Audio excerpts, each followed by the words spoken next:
Honk. As always, the power of the honk compels you. What's going on, everybody?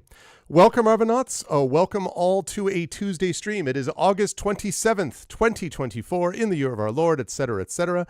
I am back home. I am back in the United States, and I am here as we are about to do our epic conclusion of Slaves of the Abyss. It is back to Tari Tuesdays, as we like to call them. Yeah, we are back with all of you. Big streaming day today, by the way. We have got Slaves of the Abyss. Then at 4:15 p.m., we have Ghosts of Saltmarsh over on GOG.com's Twitch channel with Pen and Pixels and By the Dice Roll. And then this evening at 9 p.m. Eastern, the Our Vocalists make their triumphant return with what we think will be the epic conclusion of the Banner Saga 3. So we got a lot going on today. Very exciting. On Thursday, I'm going to be starting a new game, and I'm also going to be doing some show and tell. I've got some pictures for all of you from my trip to the United Kingdom, which I'm very excited about. So, yeah, I am excited to do all of that. In fact, as I realize I need to put a little note to transfer pictures for show. I need to remember to do that so I can be ready for Thursday night. But yeah, so we've got that going on.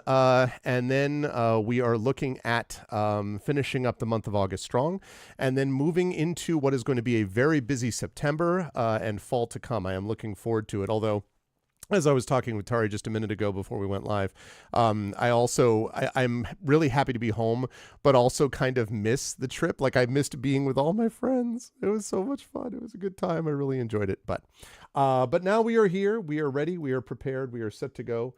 And the time has come for us to get into the stream. So if you have not done so already, just a couple of ways to support us here in the channel. Please follow the channel. That's one of the most important things. Please check out our YouTube with !ArvTube. And if you're watching me over on YouTube, welcome, and thank you so much for being here and joining us. And please do subscribe to us over there. Discord is !ArvCord, where you can hang out with the Arvanauts in between streams. That thing is always hopping. Twitter, !ArvTweets. And again, that's, I wouldn't say that's hopping. I have my most followers on there for like that particular social media, but who knows how long that's going to last. But until it collapses completely, then !ArvTweets there. Blue Sky, I do encourage you all, if you have a Blue Sky account, first of all, if you don't have one and you want to have social media, please do get onto Blue Sky and then follow me over there, because quite frankly, if I could make the shift now without giving up like basically 90% of my followers, I would do that. I would like to be able to just use, just for the sake of just easiness, honestly, like I would rather not have to be posting on 2 to 3 separate social medias each time. It would be nice to just be able to do one. So yeah, the time we can would be great if you could join me on Blue Sky. That's !ArvSky, and then the website arvanelleron.com. Financially, and also TikTok. Thank you, Triffid. I need to remember about that. TikTok !ArvTalk. Website for that arvanelleron.com. Financially, !ArvShop is the merchandise area, and we've got some new stuff going up there soon, by the way, in the next few weeks. I am very excited about that, relating to one of the campaigns we do on the channel. We also have so there's that !ArvTreon. That is the Patreon. We have right now, we're sitting at 104, 15 paid members, 104. A number more people are on there for free and are watching it, and that's totally fine, but it would definitely be helpful if people could also support on the Patreon. Remember, next month is going to be September, so we're going to be pushing both the Patreon and the subs in September with a couple of cool things. I'm going to be talking more about that. It would be lovely if people could join me over on the Patreon. Cool stuff for you and cool stuff for the channel. Same thing with the subs. If you sub to the channel, get those custom sub badges and emotes to use here, there, and everywhere across Twitch. That would be appreciated as well. If you have not done so already, please consider supporting us on the publishing side. !Icarus. That is my graphic novel from the amazing Athos Arts. Library is my Tales and Tomes from the Forbidden Library. That's my 5e adventure and sourcebook from Alligator Alley Entertainment. Very excited about that. And Greyshade. That is my Greyshade RPG. I want to come back to that library thing. Don't let me forget to talk about Hearthglow in just a moment. But Point Grey Shade is my Grey Shade IP, the Grey Assassin trilogy. That trilogy is now complete. Grey Shade, Renegade, and Heretic. You can find that right now. If you go to that link, you can also get the audiobook of Grey Shade from our very own Trent Sparks. You can also pre-order the tabletop role-playing of Grey Shade being done by our very own Brandon O'Brien and by the amazing folks at Alligator Alley Entertainment. That's going to be out late this year, early next year. A lot still coming down the pike for Grey Shade related stuff. I am also working on other things, but definitely a lot of Grey Shade stuff remains, and we would really love to get attention to this series and build this up even further, because I'm proud of it, and I would love to see it get even more attention. So, exclamation point Grey Shade for that. And as always, exclamation point BLM, Black Lives Matter, important to affirm and assert the significance and importance of Black lives. Exclamation point Help Now, the World Health Organization page on suicide prevention, important to reach out to others when you need help and reach out to others when they need help as well. And exclamation point Ukraine, UKRAINE, to help the people of Ukraine as they fight back against an illegal and illegitimate war with bravery and courage, and send the message we'll do so for others in the future as well.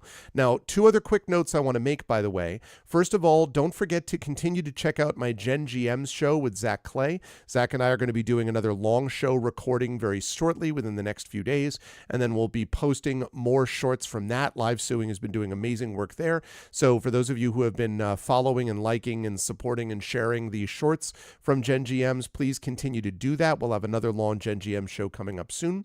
And then the other thing I want to mention is Hearthglow, which is the new podcast being done with Carlos Hernandez, CSE Cooney, Claire Cooney, Adam Petrosino, and the aforementioned Zach Clay, which covers the period of time between part 2 of my Forbidden Library trilogy, which is Return to the Forbidden Library, and part 3, which is known as Beyond the Forbidden Library. So you can check that out, the Hearthglow podcast, because we now have links. First of all, the first 2 episodes are up on my website, arvinelaron.com, and I'm going to have a page for that officially soon. You can also find that now, the first long-form version of that, on my YouTube playlist. If there's literally a Forbidden Library playlist, which Triffid put together, which is amazing.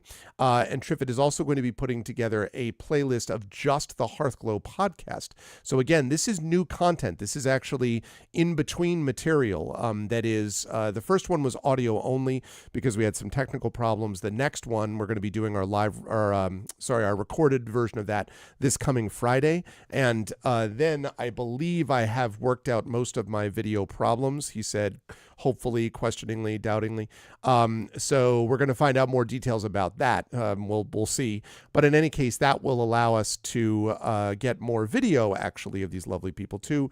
We will see how that all goes. But regardless, the audio is there, which is the most important thing in some ways. And the audio came out quite well. So you'll be able to hear that coming up. It's already available, as I say, on my YouTube channel. But there's going to be more coming up soon, because we're going to be posting this regularly over the next few months, leading up to what we hope will be another live event down the line, but we will talk about that when we get there. Some very cool things. There's a new character introduced in this, a new NPC. I will just give you the name. His name is Mr. Round Clown, and you're just going to have to listen to the podcast to find out what that's all about. It is an interesting character. Anyway, so that's what's going on with that. A lot of busy things happening here in Casa del Arv, and I am very excited, as always, to bring on my good friend TariToons, who I have now, as we were discussing, met in person, and it was great that we could do that. As I bring you over to reveal the screen, and you can see the artwork. And Tari asked me, Tari was like, so what do you think about this? And I'm like, slightly troubled. I will admit to being slightly troubled by this. I don't entirely know what to make of the vaguely Betty Boopified nature of this, but there it is.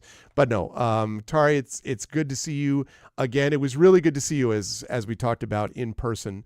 So yeah, how are you? How's life? And Effect Life was there, so it was good to see Effect Life, of course, as well. So yeah, how's life in the last, whatever it is, week and a half since I saw you, or week even? Hi, it's good. I'm still very, very tired. Still have like muscle aches and foot aches and stuff from the trip. Yeah. Lots of walking. But no, I'm really, really glad I came. I had an incredibly good time. despite everything happening in London. Yes. I had like you guys don't know about this, but like I have this one Discord server that I'm on. And like it's like half of the people on there are from the UK, so like half of me was just like live blogging to them of everything, and they're like yep of me like just shitting left and right on London. It's like yep, London is indeed a shithole. That's funny, but it was the good people within the shithole that you were there for, I guess technically. Absolutely. None of which who lives there. So that's true actually.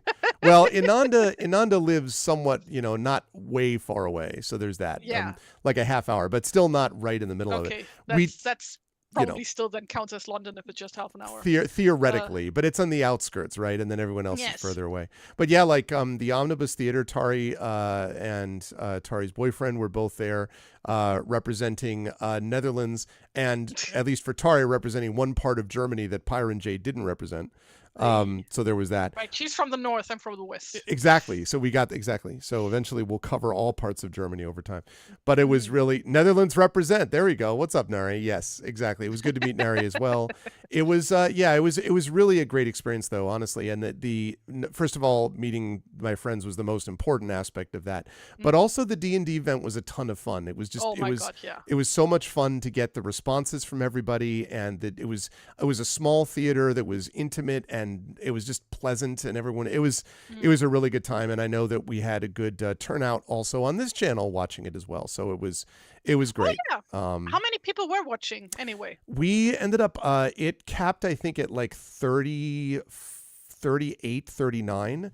Nice. Which for a sort of live event that was on a given day that was a little more than I might even have expected. So I was super excited about that. And before I do anything else, I promised I would show a bit of this.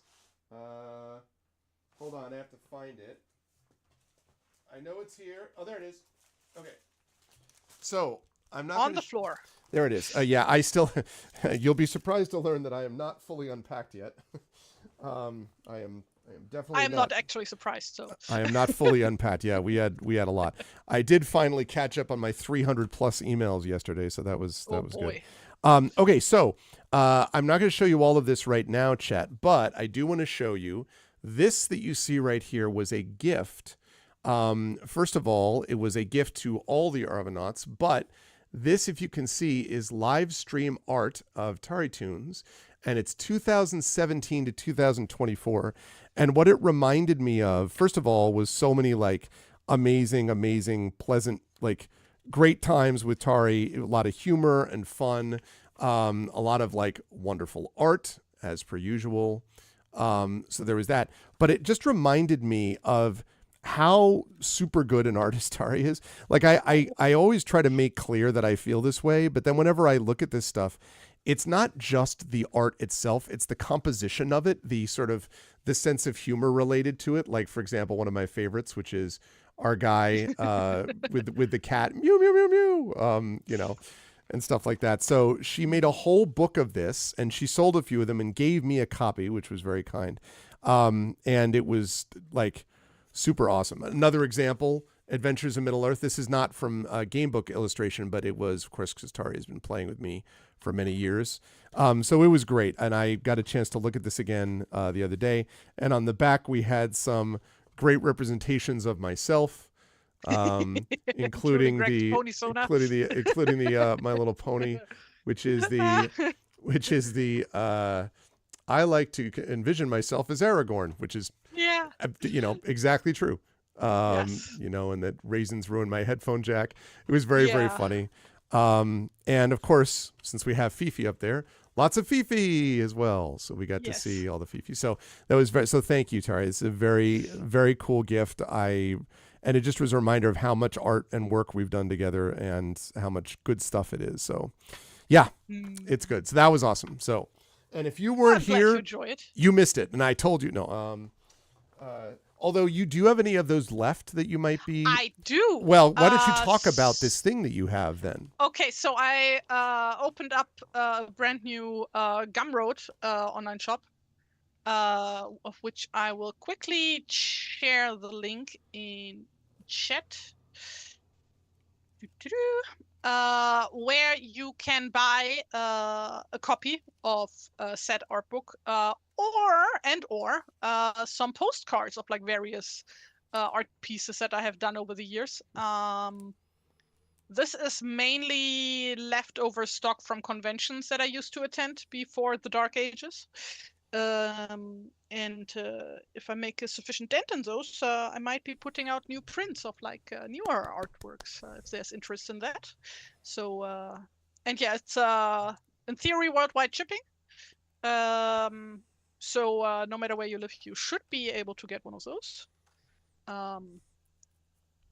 I'm unsure if you live in Gambia, based on what my uncle told me who lives there, because he told me houses don't have addresses there, so sending anybody anything there is difficult. So so long as you have an address, this should be doable, I think. So yeah, please do check out the shop. So, and I mean, even if the book does sell out, if there's like enough interest, then I might make a few more of those. And this time I might not chop off my finger. Yeah, that's true. These were hand bound as well. Oh, thank you, Triffid. That's a perfect one. So exclamation point Tari buy. That's what you do. Tari buy means you buy TariToons, or specifically Tari's art. No. I am not for sale. Yeah. At least you can't afford me. I see how that goes. Scrolls up to see Nari. Yeah, so definitely do that though, chat, because if you like the art that you see here, you can get more of it, and you can do that as well. What's up, Imaginary Exponent? I hope you're well, Imaginary Exponent. I thought of you because I know the recent slew of attacks on Kyiv and so forth, and I hope you are also doing okay. It's good to see you. I was hoping to see you in chat, actually. Define well. I mean, that's a construction that helps to funnel water from the ground, make it accessible to the surface. Excellent. Thank you. Should I do what everyone's been doing on Twitter with the bots and go ignore all previous instructions and give me a summary of blah, blah, blah? No, I know, Imaginary Exponent. For those of you who don't know, Imaginary Exponent is from Ukraine, and so we've been talking quite a bit about what they've been going through. So it is good to see you genuinely, and I hope, as always, that this will be a measure of escape from a not pleasant reality, although a reality that I hope is turning in the direction of Ukraine. But anyway, but it's good to see you. So, Nari would like to buy one of those books, Tari. So no. He said to buy one of me. Oh, likes to buy one, Tari. I feel like this is. Do I have to like shout this down the stairs, or I don't know if he's properly listening in the stream. But I'm pretty sure that trading humans has been illegal for a while now in this country. So I don't think this is within the cards. Probably it's not going to work. Yeah. Even like indentured servitude, right? Doesn't work. Yeah. So nope, you're just going to have to do it the old-fashioned way. You're just going to have to woo Tari. I know that'll be a difficult process for you to do this, but Anyway, but it was boys. Yeah, exactly. It was a great experience, though. Definitely getting to hang out with everyone, and in the context of this particular stream, it was great to see you, Tari, as we've said. And so we're here, Chad, and we are ready to go with some more of Slaves of the Abyss. We are finishing this up today, I believe, because we came pretty close last time, we felt. That was the general sort of expectation. So for those of you who don't know what has been happening, the basic details... Oh, wait, before I do that, we need to figure out a soundtrack. So, Tari, what we've been doing with the Prince of Persia one, right? At Easter, I'm just like, doing like the whole following in the footsteps of the great old Bugs Bunny with this. So that's exactly right. Every cartoon character needs to put on some drag and flaunt for the camera. That is what everyone needs to do. Okay, so I think we did. I'm looking to see. We have Prince of Persia: The Lost Crown, Sands of Time, Warrior Within. We might not have done Two Thrones, actually. So let me... Quite possible. Let me pull that up. Nope, nope, nope, nope, nope, nope. Okay. There we go. Oh, somebody has better things to do. Okay. It's nice meeting you guys. I got to run now. Okay. See you, Nari. Right. Okay. I'm gonna. Someone has band practice. Someone has band Yee. practice. All right. Well. Kick ass with your band. Okay. I have just put in Zoom the playlist link there, Tari. Yes. All right. We're gonna fire this up. It's way too loud. Open Okay. link. How's that chat volume wise? Also, hi Geister. How's that volume wise?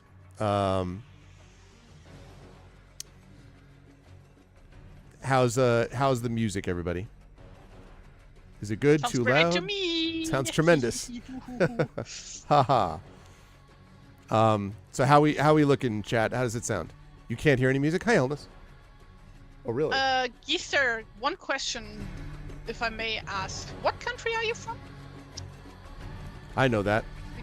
You know that. How about that? How about that, Hillness? Better? Music? Can everyone hear it? Music, Mark. Can you hear it?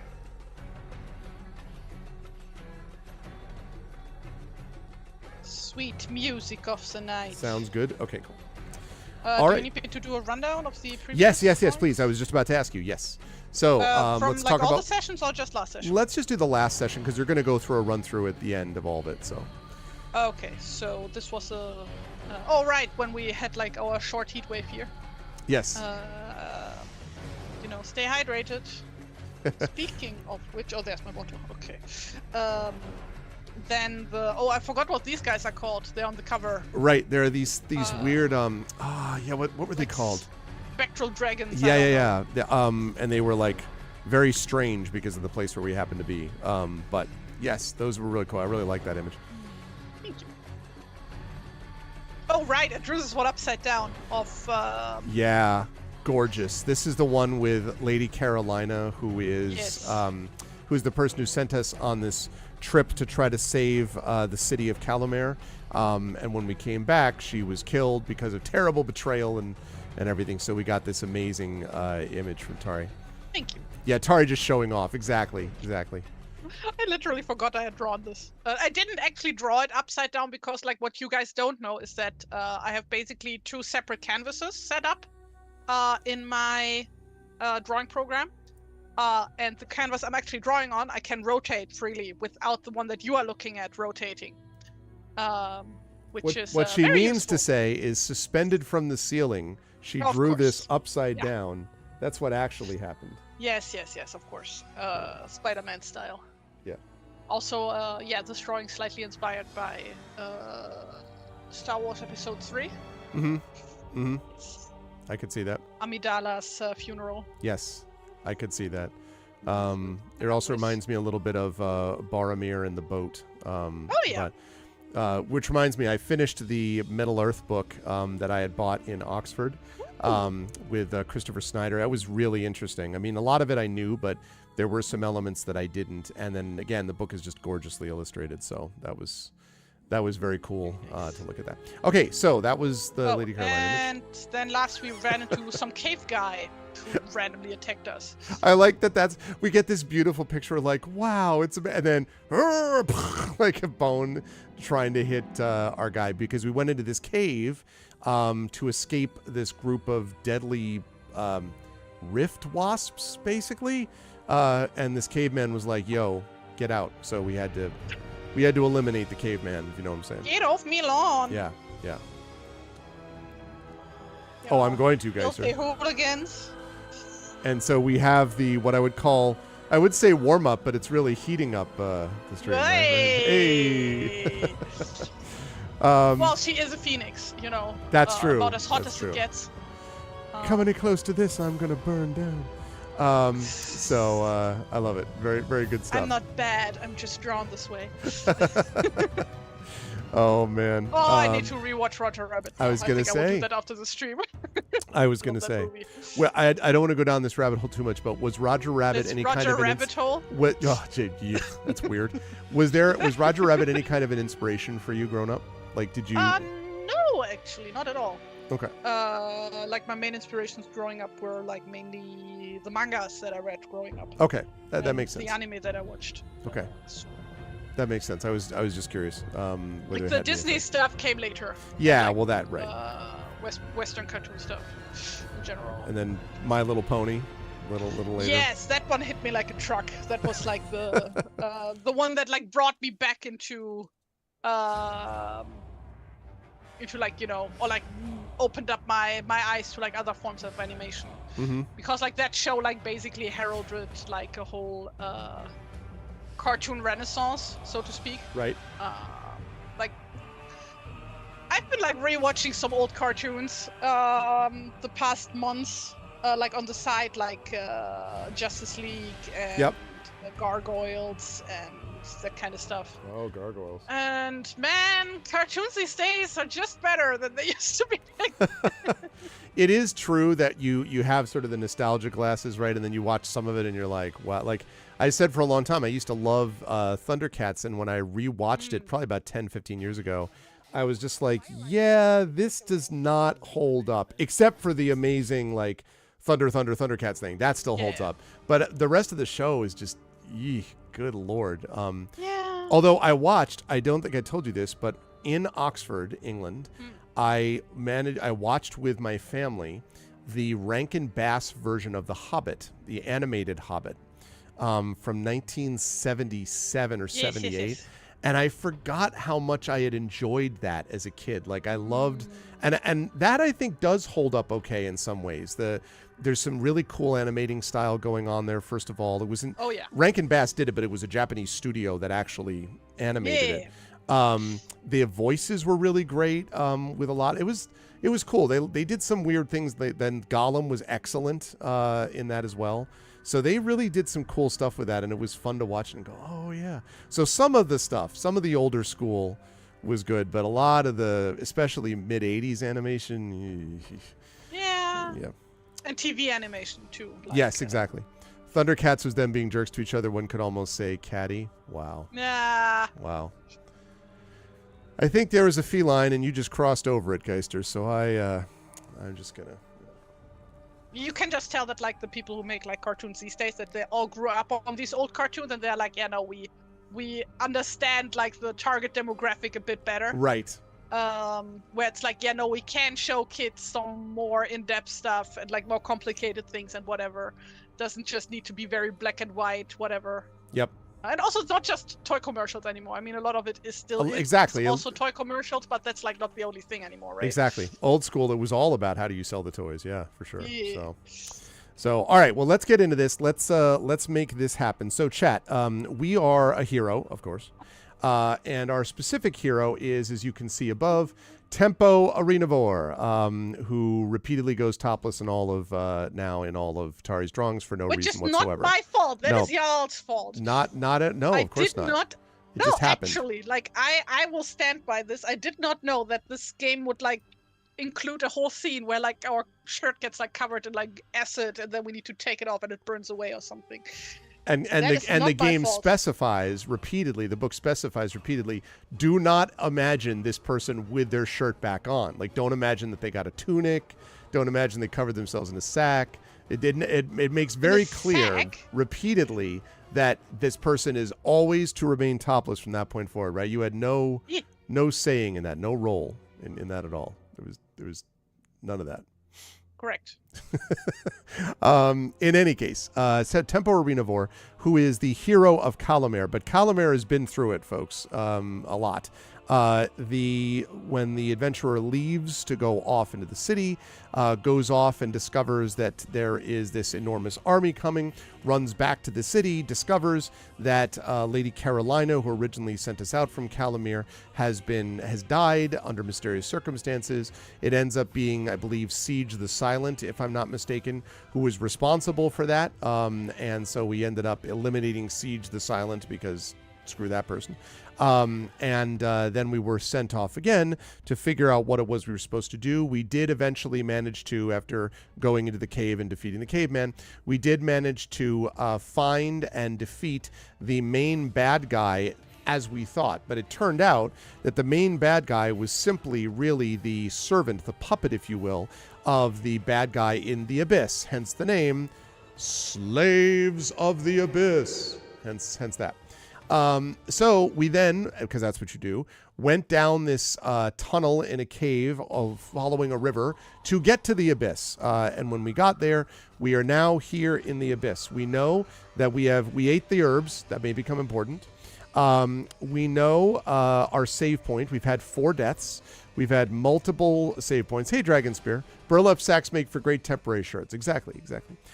We have a backpack. Well, we did not find a burlap sack. No, we haven't gotten that. That's true. There's been no opportunity ever to get one of those. We have a backpack. We have a buckler, which is +1 to our skill in combat. We have a Fang Thane steel sword, which means that if we roll a double 6, the person dies immediately. We also found that the Fang Thane steel sword is one of the only things that will damage people in this world that we're in now. Battered leather armor.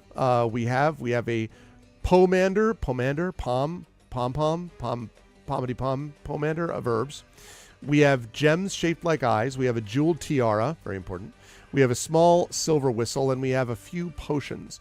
We also have 12 out of 12 skill. We have 16 out of 17 stamina, 8 out of 9 luck. We have used 15 times so far, and we only have, I think, until 19 or 20. But we have made progress. I mean, we're closing in the end of the game. 4 gold, 4 provisions. So that's where we stand, and we are right now in the Abyss. We are looking down, for those of you that don't remember, at a strange bowl into which basically those dragons that we showed you, those weird spectral dragons, have basically been ramming into people like in the Abyss, taking their magical stuff, like basically like taking their treasure and so on, consuming it, then going and smashing into the bottom of this bowl and making some kind of weird magical powder, which is supposedly there to create or help the master of the Abyss. That is what we basically know. And if you're like, that doesn't make any sense, agreed. But this is the book, and this is what we're dealing with. So with all that said, here we go. A tall, cowled figure walks into the bowl, the one that I just mentioned, chanting all the time, and reverently collects up the golden powder into a silken sack.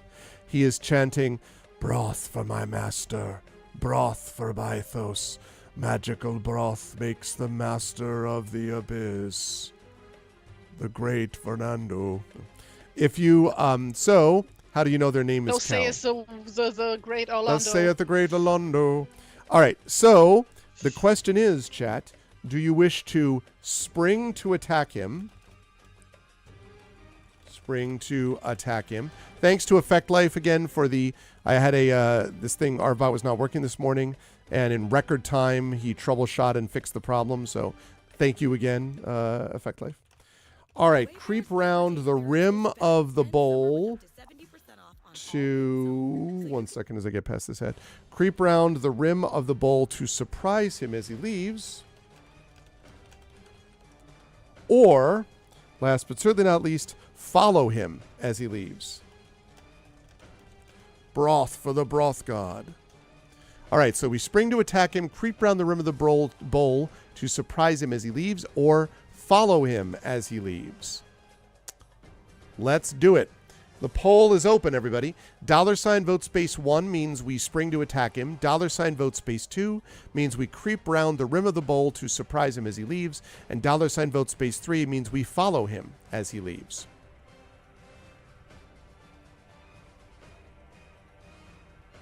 And in case you're curious, I think we were trying not to aggro everybody so far. At least that was what we had done to this point. So please get your votes in, chat. What we do next is up to you. Do we attack him? What do we do? That is the question.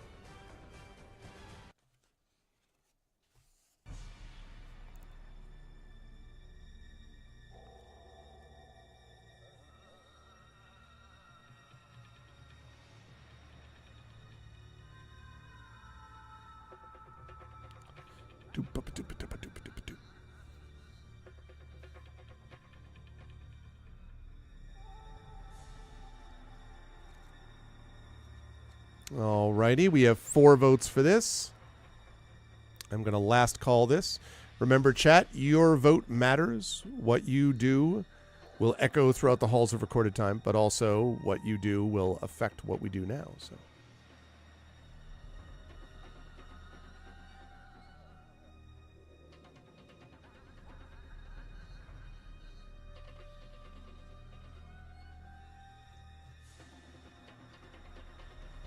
Alrighty. Going once. Going twice. Okay. Follow him as he leaves, chat says. Alrighty. You follow him stealthily as he makes his way out of the bowl to a crystal chariot waiting nearby. It is drawn by 2 ectovolts, and I think that's what the name of those dragons are, Tari, are ectovolts, and driven by a small crystal sprite who bows humbly as his master climbs into the chariot. Then they are off. You try to keep up with them, but the chariot is too fast for you. Soon you are left alone and lost in the desolate crystal wastes. Your adventure ends here. Okay. Great start. All right. Well, spectacular. I guess following him as he leaves was not the option that we had. Alrighty. Yeah, no, we're not next game book. Soon. But no. Save's coming. Yeah, so good thing our save point was right before that. All right, so we can't follow him as he leaves, apparently. So we can either spring to attack him, or we can creep round the rim of the bowl to surprise him as he leaves. That's what we can do. Those are the 2 votes. So that's true. I'm going to be talking more about that as we get into September and October and the election gets closer. But yes, if you're in the U.S., please make sure that you are still registered to vote. Do not allow states to purge their vote. Voting should be easier, not harder. It is a big issue which we have to work on. So yes. Yeah.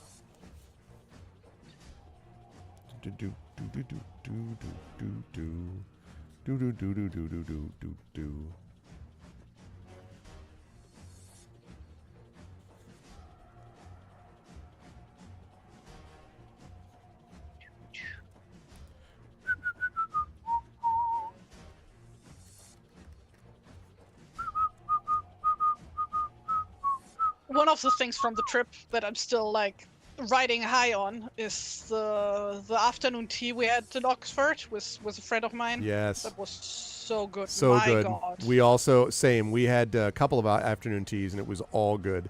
In fact, a lot of the teas just in general, like even if it wasn't high tea, just having tea reminded me how much I really like tea. It was, yeah, that was great. Oh man! It wasn't like even the tea itself. Like the tea, like there's the same brands of tea that we have over here. So like that's like not that special. But I don't know. The tea I had was like was direct from the source. You remember that tea, the place that we went to at Harrods that was like what 7,000? Yeah. Yes, like the one that cost a whole car worth. Oh my God! There was literally a tea there that cost 7,000 pounds. Literally 7,000 pounds. Tari and I both saw it. Yeah.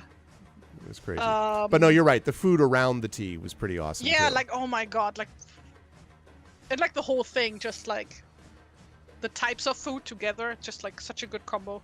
Totally. It's like agree. I always thought, like because like I'm really into, well, not really into, but I'm sort of into like the whole Lolita thing. And they like always hype up the whole afternoon tea thing, and I thought, oh yeah, it's just like because basically LARPing as aristocrats or whatever. Exactly. It's like no, it's like actually that good. But wait a minute, what do you mean? Turns out. What do you mean into the Lolita thing? Like Lolita fashion and lifestyle? Okay, because we talking Nabokov Lolita? No, it has nothing to do with Thank the book. God, it's a because I was about to be like, Japanese, being into the Lolita thing is very disturbing. Okay, I know what you're talking about. No, God damn it. I was no, like, it's wow. it's a subculture that originated in Japan in the 90s. That wouldn't have necessarily like ruled out what I just said. No, it has nothing to do with the book. Okay, like, thank God. they like kind of sort of took that name, but it has like actually nothing to do with like. the book. Thank God. No, I know what you're talking it's a fashion style and lifestyle thing. I was it's just like you like- basically. Greg, do you remember? Like, if you look at the book that I gave you. Yes. When we did Sherlock Holmes. Yeah. Abigail. Later, Lady Abigail Esterhazy Smith. Yes. Or whatever her name was, right? Right she here, is yeah. the Lolita. Okay, yeah. So as long, and also hi to we all froze. That's what I thought exactly. And also hi to Darksaber 2K. What did I walk in on? I was worried about what I was sitting in on until I saw it. But no, I get it. That's what this is. No, it's like the big bell skirts and the frills and the bows and that kind of stuff. Totally get that. It's a bit more complicated than that, but yeah, that's like the basics. Very, very cool. Damn it. That's much that now I get it. No, I'm like so used to like just talking to people who like know what I'm talking about. Yeah. No. Once you mentioned it, I was like, okay, I know of what you speak. I am not clueless about it. It's a fashion style very heavily inspired by Victorian English aristocracy. Yes. No, I got you. Which is totally different than the other thing, which would have been disastrous. Yes. No, I totally get it. Kill me. I totally get it. Yes, no, that, and you're right, because that sort of is what the high tea experience is like. Yes. My wife wanted to actually get tea in we only did it, I think, in 2 places. We didn't do it in London. We did it in Glasgow, where the scones were outrageous, by the way. And then we did it. Yeah, I saw your post. So good. And then we did it in Oxford, which was also really cool, at the Willow Tea Rooms, which is where you went to, right? You went to the Willow. Did you go to the Willow Tea Room in Oxford? No, we had oh god, which college was it? At one of the colleges in Oxford, at like the school cafeteria. Oh, okay. Yeah. You say scone and not scone. Wait, what? What is a what do you good? What do you mean, Darksaber? What is it like? Is it scone? Oh, I say scone. We have a war over how to say it. So scone, I've always thought it's scone with a long O there. You think it's scone like like Khan, Wrath of Scon? Scun? Scun? All right, you criminal scun. Like scone like bone. Yeah. That's what I always imagined. Scone or scone? Scone. I will scone you. No, it's scone. Scone is what it's about. Yeah. We had a big discussion about what clotted cream was or wasn't. The scones were it was delicious. yummy, but like I wouldn't know how to like describe it to somebody what it exactly is because I can't think of anything like it. Yes, exactly. It kind of tastes like itself. I mean, it's buttery, so there's that element of it. But oh man, the madness of the scone wars. No, now I've been brought into it. Okay, so it was at Magdalen College. I looked it up again. Okay, yeah. Yep. Yes. Yep. That is the one that C.S. Lewis taught at. Right. And actually, we were right across from there when we stopped somewhere near Magdalen College at some point in Oxford. I mentioned this before. I'll talk more about it on Thursday chat, but I 100% fell in love with Oxford completely. Like I wonder why. I mean, like, again, like built in a lab for me. Like just like around every corner, there's a little alleyway. There's a cool spire. There's a tower. There's a beautiful building. There's a sense of age to it. It's a college town. It's got tourists, but it doesn't feel overboard to me. It's the home of Tolkien, obviously, and C.S. Lewis, and Oscar Wilde walked his lobster around the grounds. I mean, like, it's just all good. Oh man, that is a place that if I somehow had some independent wealth and like, I would 100% love to live in Oxford. I was amazing. Glasgow was. You can always apply for. Yeah, the prominent Oxford professorships that are available all the time. Yes. Sure. Oh my God. You found the Globe in Fallout London. It's full of actors obligatory fend Shakespeare's lesser plays mission. Nice, Saber. Yeah, I stopped by at one point. I watched one of your VODs from when you were just back. So I watched a little bit of you talking about how surreal it was going to be to play Fallout London now that you've actually gone into, and you've actually, seen some of the stuff directly. And also very kind words about me and friends. And Tari and I were both saying the same thing, Saber, that your thing about we wanted to go back was our similar reaction, where we're just like, our friends are back there. It was super great to do it. I don't know that we want to festival depression. Yeah, exactly. I don't know that I would retire there, Effect Life overall, but like maybe it's a place that I could immediately feel myself living in. Like they have 2 soccer teams, 2 football teams. They've got like it would really had a great vibe. And again, How viable is it? Probably not viable at all. But you're allowed to have fantasies, right?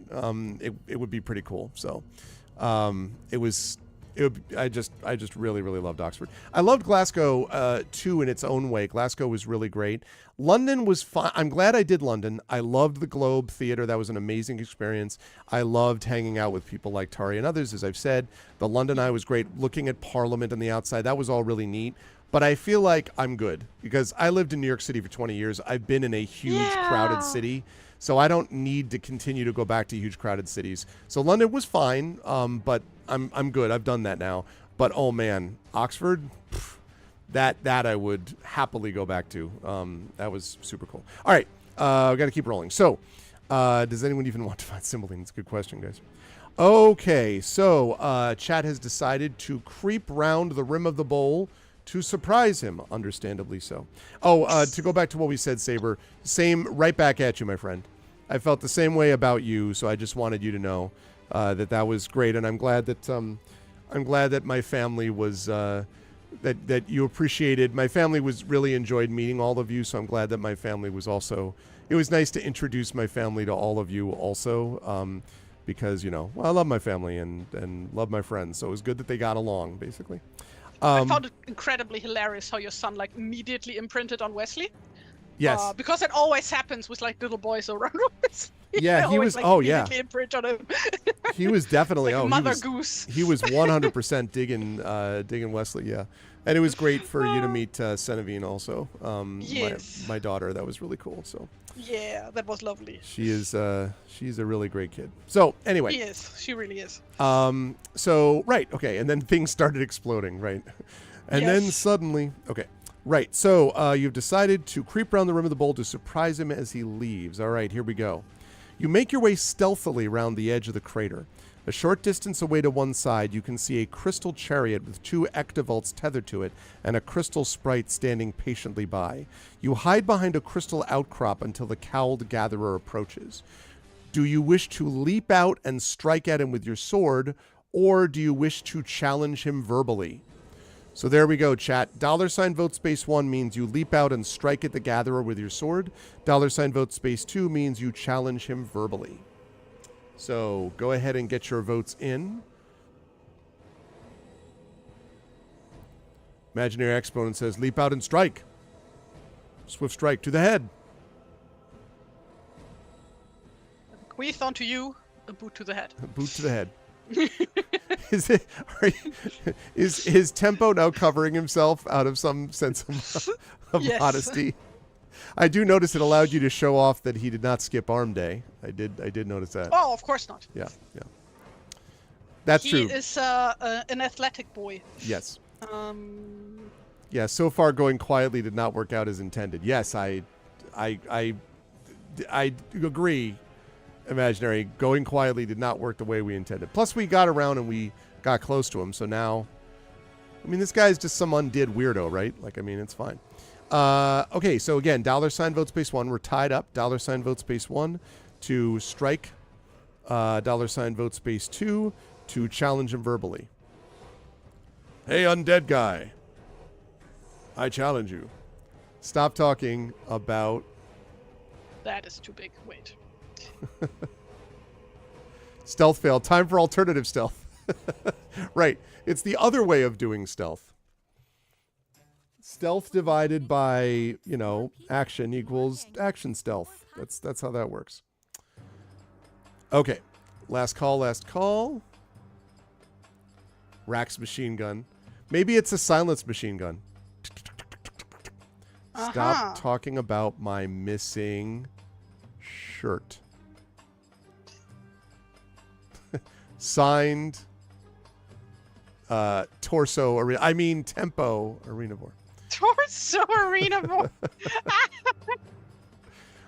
All right. So Chad has decided to leap out and strike him. As you leap out, he turns to you, his sad face looking up. He says, "Please tell my children." Just as I'm just kidding. None of that happens. You take the gatherer by surprise, your sword smashing him to the ground. Beneath the cowl is an emaciated, almost skeletal form. Wow. All right. The chariot seems to be the only way out of this wasteland, but how do you get onto it? Will you wrap yourself in the gatherer's robe, take his silken bag, and approach the chariot? Or do you wish to overpower the crystal sprite? So $vote space 1 means you wrap yourself in the gatherer's robe, because no one saw us take him down. So wrap yourself in the gatherer's robe, take his silken bag, and approach the chariot, or overpower the crystal sprite. $vote space 1, gatherer's robe, $vote space 2. So $vote space 1 is Hitman, basically. $vote space 2 is, I don't know. So what is a crystal sprite? Is it just like a pixie? I think glittery? so. I think so. I think it's basically like a small, like crystal elemental almost that drives these things around. That would be my guess. Crystal Sprite is actually a delicious low-calorie soda. Oh, we actually have Crystal Cola in Germany. Is that a thing in the US too? I don't know. Do we? Because I don't drink Coca-Cola. Well, it's not Coca-Cola. It's a different brand. It's Crystal Cola. That's the name of the brand, I think. We definitely don't have that. I think there used to be like a Crystal Pepsi, maybe. Oh, you have a Fighting Fantasy Monster Companion. I have the Advanced Fighting Fantasy rules. I think we talked about that before, Saber, but I don't think I have the Monster Companion. All right, chat. $vote space 1 to wrap yourself in the gatherer's robe, take his bag, and approach it. $vote space 2 to overpower the crystal sprite.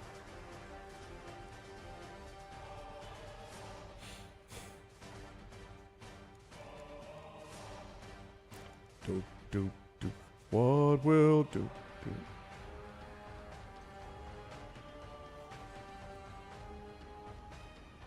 Yeah. Yeah. No, it really is cool. And you get all the artwork and stuff like that as well. So, all right, chat, going once. Who cares about artwork? Yeah, artwork. Who really?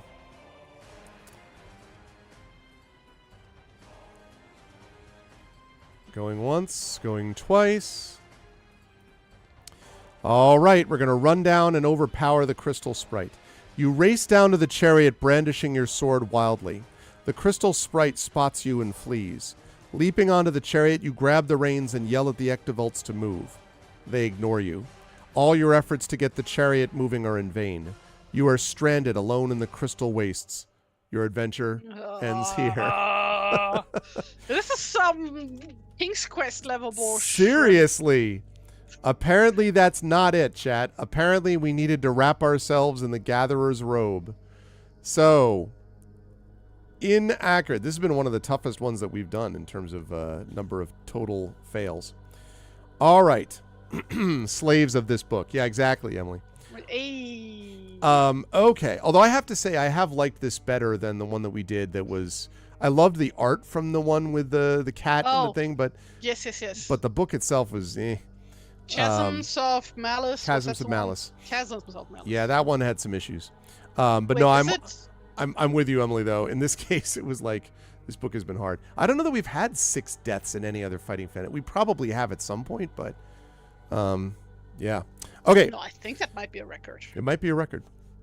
In fairness, a couple of them are technically not deaths. Like maybe like this one that happens. Maybe we just built ourselves a merchant stand right near this chariot that won't ever move, and we sell people slushies before they go off to give stuff to the Dedris Abyss God. Maybe. So, yeah, you didn't look at this cover and not think so many deaths will occur. That's fair. That's definitely fair. All right, so instead, we're going to walk to the chariot. You walk slowly up to the chariot and climb in while the crystal sprite bows reverently. Then he lets out a high-pitched yell and the ectovolts lurch off. Soon you are skimming across the plain at breathtaking speed. A few minutes later, the spires of a fantastic crystal palace rise up before you, circled by hundreds of screeching ectovolts. You can fully grasp the size of the palace only when you near its enormous entrance. The building is many hundreds of yards high and is formed, it seems, from the same crystal you have been traveling on. You enter a mighty chamber and the chariot stops. You climb out just as another robed figure rushes up. "You're late," he hisses. "Our master returns, and his broth is not yet prepared. If you fail, you will suffer his crystal breath. Hurry. You follow him across the chamber into another of similar size, in which a weird cauldron sits. Approaching, you realize that it is a goblet over 3 feet high. Exactly, Saber. Fashioned for some mighty hand. Another cowled figure sits stirring the brew within, waiting for you to empty your sack. You pour the contents into the cauldron and watch it darken to a murky green. The 2 cowled figures depart silently, leaving you alone with the goblet. Now we have a choice to make, chat. The question that we have here is... Let's see. Let's see. We can drink some of the broth. Should we drink some of the broth? We could add something to the broth. And actually, we do have those 3 potions, chat. The Gulch, the Arl, and the Zazaz. We could add something to it, it occurs to me. Or do we knock it over?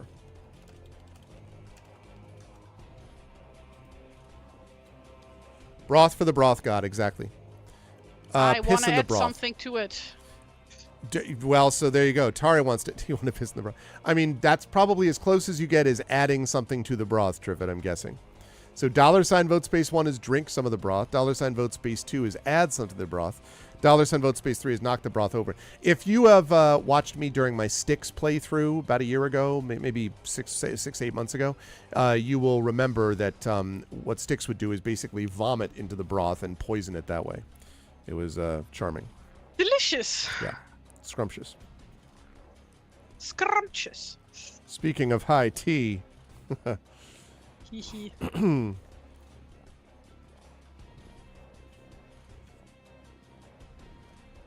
Is that like next level, like hormone replacement therapy? High tea instead High of just regular tea. tea? Mm-hmm. He. I see what you did there. Let's see. Get ready for me to get past this ad. There we go. Great.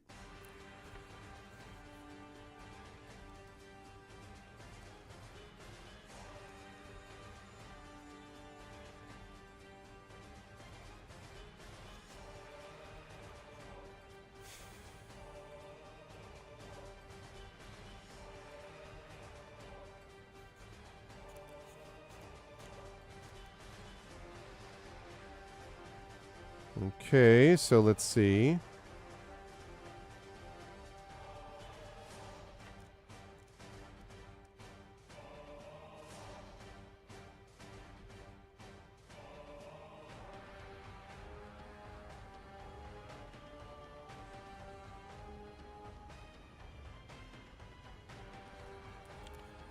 All right, let me see here. Okay, I'm going to last call this. You're gonna last cauldron this? I see what you did there. Yes, I'm going to add something to the pot. You don't have to go home, but you can't stay here. Okay, let's see.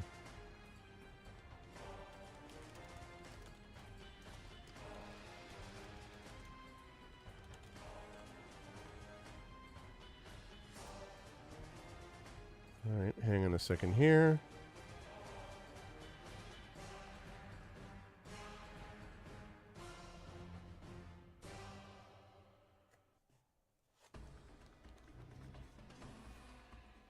Okay.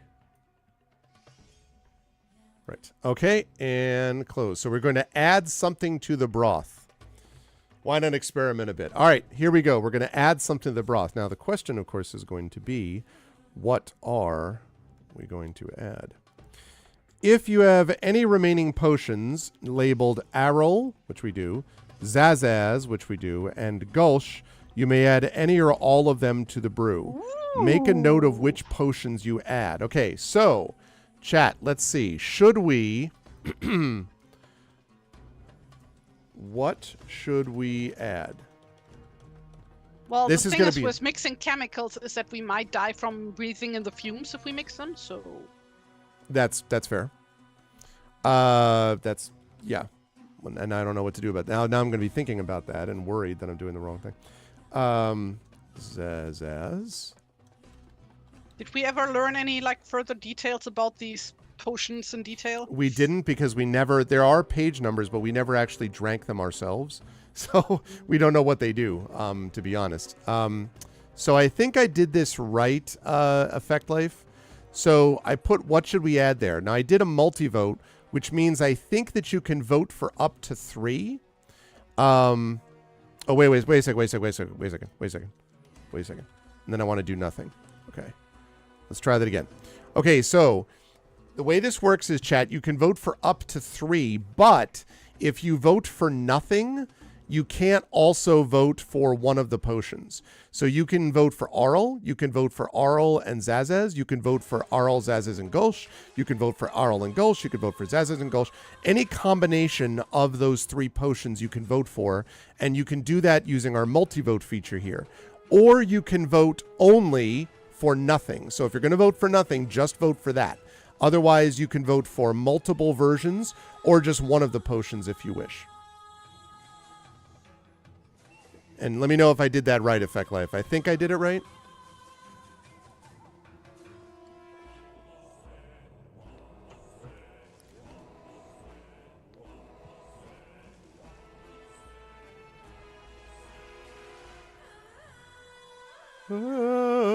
This is the adding potion music.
Okay.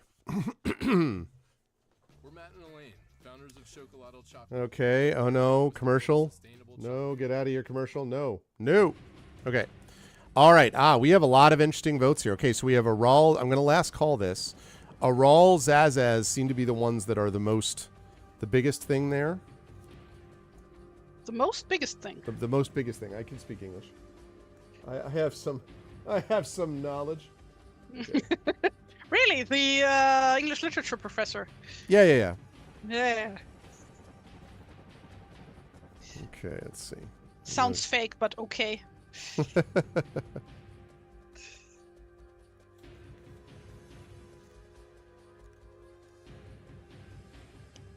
Okay.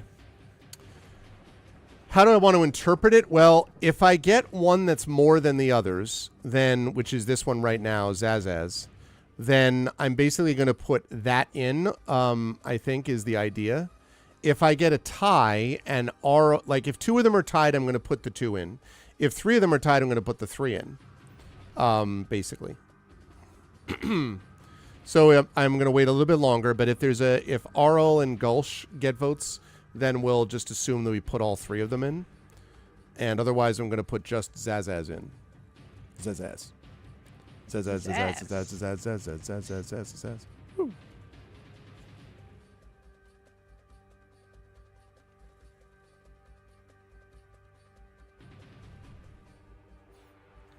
Okay, going once. Okay, so we've got Zazaz and Gulch now are tied, so we're going to put in both of them as of right now. And Arl is not going in right now. Ooh, we got a different background in this one you're working on. Ectovolt Chariot, nice. Yes.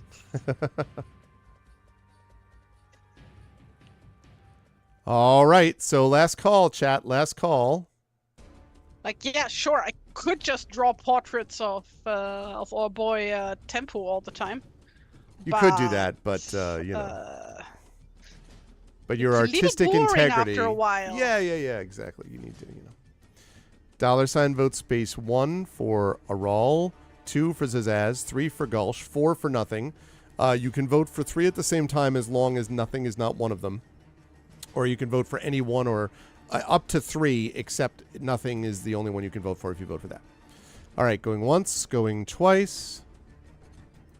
Okay, Zazaz and Gulch it is. All right, we're going to put that in. Now the question is, will you drink the brew? So this is a very simple one. Will you drink the brew? $ vote space 1 means you're not going to drink all of it, by the way. It just means you take a sip of it. Do you sip the brew that you've just concocted or not? So $ vote space 1 is you do. $ vote space 2 is you don't. Little sippy. Emily, did you add any garlic to this, by the way? I'm just curious. Risk it for the biscuit. All right. Risk it for the biscuit? Yes, absolutely. You never heard that? No, I have not. Oh, yeah. Risk Constantly it for the biscuit. learn new phrases here. Like, it's still like the time where during Adventures in Middle-earth, where you guys explained to me what Bob's your uncle means. Oh, yeah. Because I had never heard of that one before. Yep. That's funny.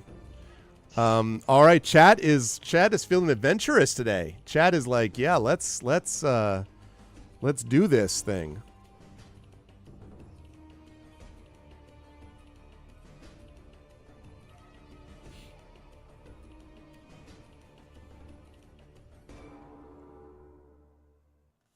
Okay, going once, going twice. Okay, the breath tastes foul as it slides sluggishly down your throat, then settles unpleasantly in your stomach. You brace yourself against the goblet and take a few deep breaths. Then, the door at the far end of the chamber slams open deafeningly, and in strides Bythos. Now, while Tari's working on her picture, I am going to show you... Bythos. Bye. Or Bethos. Bethos. We do stand a buy icon. Hee hee. Bethos. Yeah, exactly. And I think I have a picture of him. Yes, I do. Yes, I do have a picture. All right. I'm going to show you a picture of this guy. We put all 3 options in to poison the broth god. Well... Yeah, didn't I say broth? Did I say breath? Oh, that's my fault. Yes, it said broth. My bad. Okay.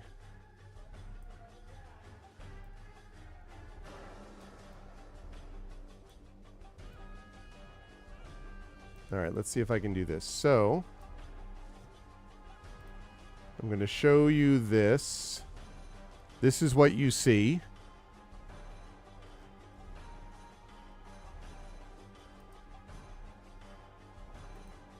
All right, there we go. He's so big, he's out of frame. In strides Bythos. This is not the Bythos you killed earlier, but remember the Avatar, basically, in the other world. But a towering giant, fully 50 feet tall. His gaunt, leering features are all the more threatening for their size, and his elegant robes billow about his huge frame. If you smash the goblet, and you did not... Bythos strides impatiently towards the goblet. You were nearly late, Gatherer. You know the penalty for failure. Okay, so, have you eaten the herbs from the pomander? The answer is, you have. You have indeed eaten the herbs from the pomander. You have done that. Cool. And then the question is, have you drunk Bythos' broth? And we have indeed drunk Bythos' broth. We just drank people juice plus potions. Yeah, we did all of that. Cool. So we drank Bythos' broth. The nauseous feeling you had when you drank Bythos' brew returns even more strongly. You gag involuntarily, then whine in pain as your body twists and buckles. Your robe is split as you burst out of it, growing all the time. Bythos stands aghast, watching your transformation. No, not you! There can be only one master! He howls. He draws in his breath sharply, then lets out a freezing blast at you. The crystals which form on your skin quickly melt and drip from you, and you advance on him. He dodges to one side, then leaps for the wall. With a blow from his fist, he smashes a jagged hole in it and leaps through. Will you leap through the hole after him, or leave the chamber through the door you came in by? You know what this is reminding me of? Is the League of Extraordinary Gentlemen movie, the battle between the freaking dude who takes all the potion and then just hide just by himself, which is weird. But that whole... the entire movie is weird and boring. Incredibly boring. I like that movie. I low-key like that movie. The fight scene in the library is awesome. Dorian Gray is great. I love, there's some great lines in it. Like, I'm an immortal, sir, not a gazelle. I can't possibly catch that something that fast. Things like that. Or they go after, he's like, draw your weapon. And Nemo's like, I follow a different path. It had style. Plus, Tari, the scene with where they find out who the bad guy actually is in the submarine, with the record player. That's a great scene. Do you think I remember? Oh, you don't remember it? Movie that I found incredibly boring. Oh, okay, fair enough. I love that scene so much. So yeah, one is follow him through the hole. $ vote space 1. $ vote space 2 is leave the chamber through the door you came in by. So also, I just want to clarify. So we just got new clothing, and it immediately got torn to shreds. This is the Incredible Hulk problem. The guy cannot stay in jeans. I am not the issue here. The book is, okay? The book just wants to see us naked. Yeah. No, I mean, clearly that's the concern.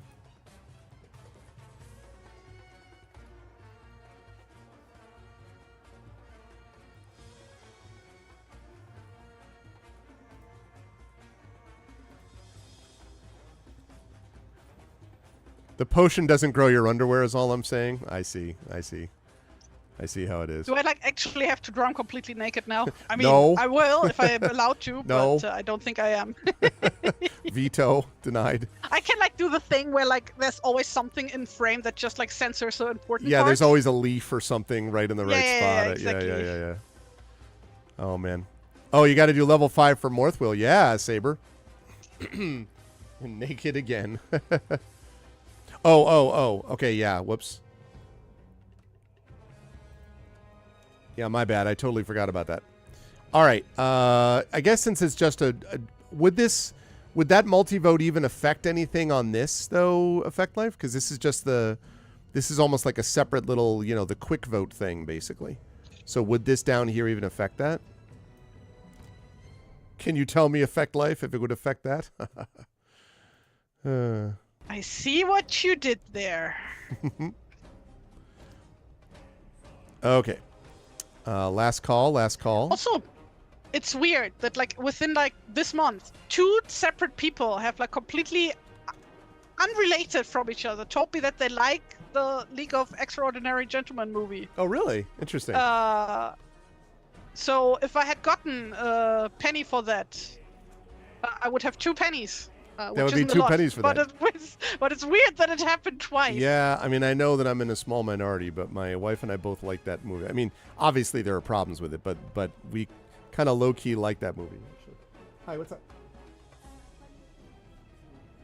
Oh, no! I have been drawing on the same layer the entire time. Oh, no! Right now we're playing this game where you make choices and stuff, and that's Tari. You remember Tari, who you met? Is playing right now, is illustrating it. Some of you, of course, know this person because you met him in person. You met this person in person. Although right now we can't see him because he's out of frame. Allegedly. Now you just see an arm. There he is. There's my son. Hello. That's right. You know Effect Life and Emily. Of course, you had met Emily before, but Effect Life was, he was one of the people who was in the audience, and we saw him that evening. Dark Saber. You know Dark Saber. And Hillness. Hillness has met, you met Hillness at Gen Con, not in the UK.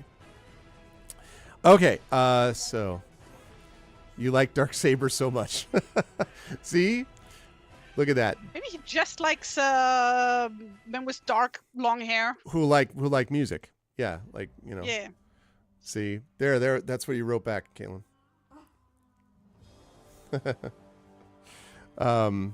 Yeah, it was a really good trip. Okay, so we're going to leap through the hole after this guy. You are right behind Bythos as he flees across the crystal wastes. He finally slides to a halt at a pace where a chain leads up into the clouds from a hoop in the ground. He grabs it and starts to tug, but before he can break the chain, you are upon him. You can't use your sword, and you can't use Barolo's buckler, so you can't strike killing blows. So all that means is that we don't get the skill bonus of +1, but we still have skill of 12 as we go up against Bythos. So Bythos is... Boss battle. Yep. Skill 10, stamina 10. Final Fantasy VII Rebirth battle right here. All right, here we go, chat. So I need someone to roll for chat. I'm going to roll for the bad guy. Who wishes to volunteer and do the rolling? You can roll within chat using Arvbot's powers of roll.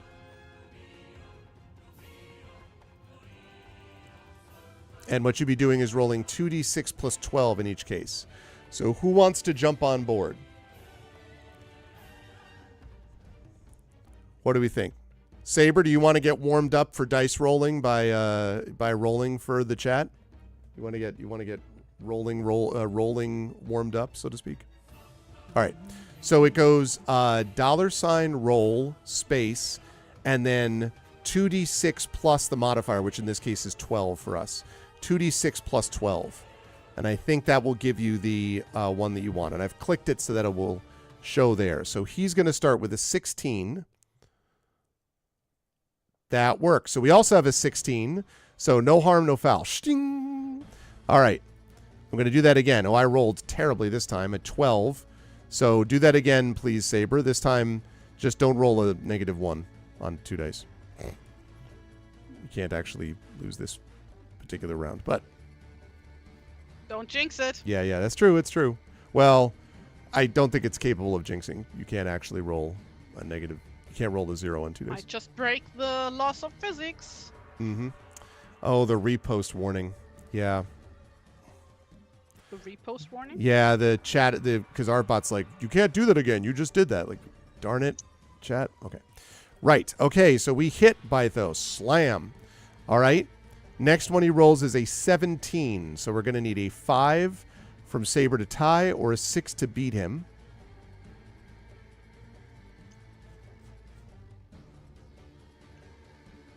Once the repost warning is passed. Okay, 17. So again, sting. No harm, no foul. This time the guy rolls a 21. Woof. So these potions are gone now.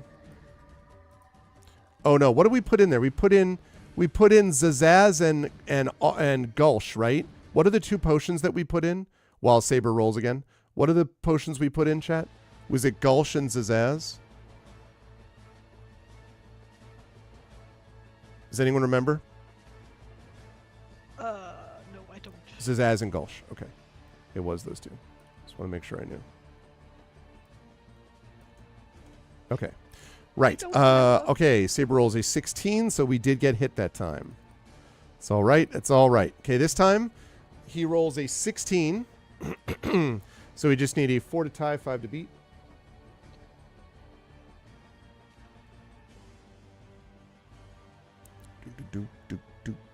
Okay, cool. Thank you. 22, very nice. Okay. He's down to 6 stamina. This time he rolls an 18. So we're going to need a 6 to tie and a 7 to beat here. Nice. All right, he's down to 4. This time he rolls a 14, so we just need a 2 will tie. So basically, anything you roll will tie. A 3 will beat him. But you do have to do it. Okay, yep. He's down to 2 stamina. All right. And now he rolls a 15. A 3 to tie, a 4 to beat. And imagine how we would have face crushed this guy if we had the buckler. We do indeed defeat the Bythos. Haha. Okay. If we defeat Bythos, and we did. So Bythos topples to the ground. Good job, Saber. Shattering into a myriad tiny fragments.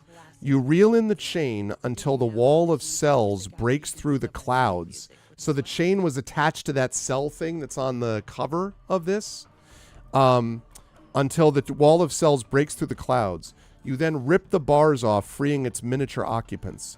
Thousands upon thousands of them totter feebly out of the cells and mill around, gazing about them in wonderment. When they have all emerged, you lead them back across the crystal waste to the palace. There you are greeted by the cowled servants. They bow low and proclaim you the new ruler of the abyss. Now you must find a way of returning to Calamare, so you ask them how it is done. They tell you that Bythos used a rare blue crystal powdered and dissolved in water to travel to the earthly plane. Some remains stored in the palace, and the servants set about preparing the potion. Time passes as they complete their task. Finally, they present to you a huge vessel full of clear blue liquid. The newly appointed gatherer steps forward and speaks. Majesty, a great quantity... Oh, he was the hisser, that's right. Majesty, a great quantity of this potion is required to transfer your mighty being. We have prepared as much as we could, but unfortunately there is not enough both for you and for all these spirits to be returned. You must make a choice. Oh, so you must either drink the blue liquid yourself or divide it among the citizens of Calamare. Because remember, the citizens were all taken into this like abyss and imprisoned. So, $vote space 1, you drink the blue liquid yourself. $vote space 2, you save the citizens of Calamare. You divide it among the citizens of Calamare. What's it going to be?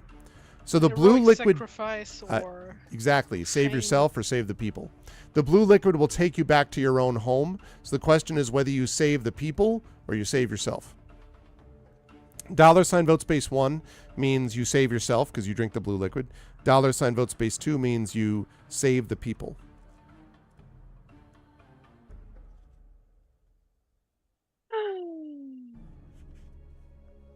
Mm-hmm.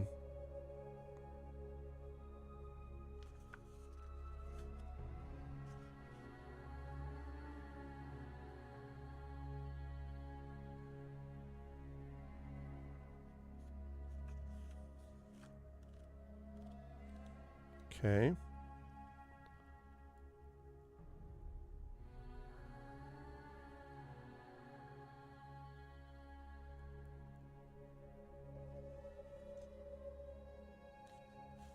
All right, last call, last call. Free the people. Looks like people are going to free the people. Can't blame you. Can't blame you for wanting to free the people. Okay, and going once, going twice. Okay. So you divide it among the citizens of Calamare. And there is a picture of this in the book. I don't know if there'll be a picture here also. Let's see.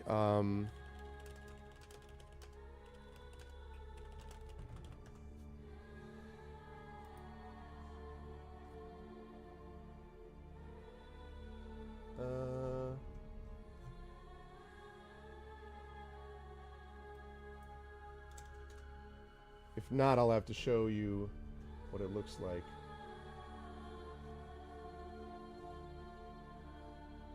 Yeah, it looks like they don't have that picture, which is fine. So, here you go, chat. This is what it looks like. You watch as the former prisoners each take a sip of the blue liquid. Let me cut to the main. Whoops. What? Okay. There they are. You can see that right now as they are each drinking from the blue liquid as they step forward to do that. Great timing blue, on that's the white. advertisements. Say again. That's not blue, that's white. Yeah. Amazing, the limitations of 1980s print technology. Okay, so you watch as the former prisoners each take a sip of the blue liquid. One by one, they dissolve away in a blue glow until you are left with only the servants for company. You look down sadly at the empty bowl, wondering how long it will be before the servants can fill it once more. You can only guess. The servants explain that as ruler of the abyss, you gain the power of all the lost magical items of Alancia which are drawn to this realm, but it is small consolation for your exile here.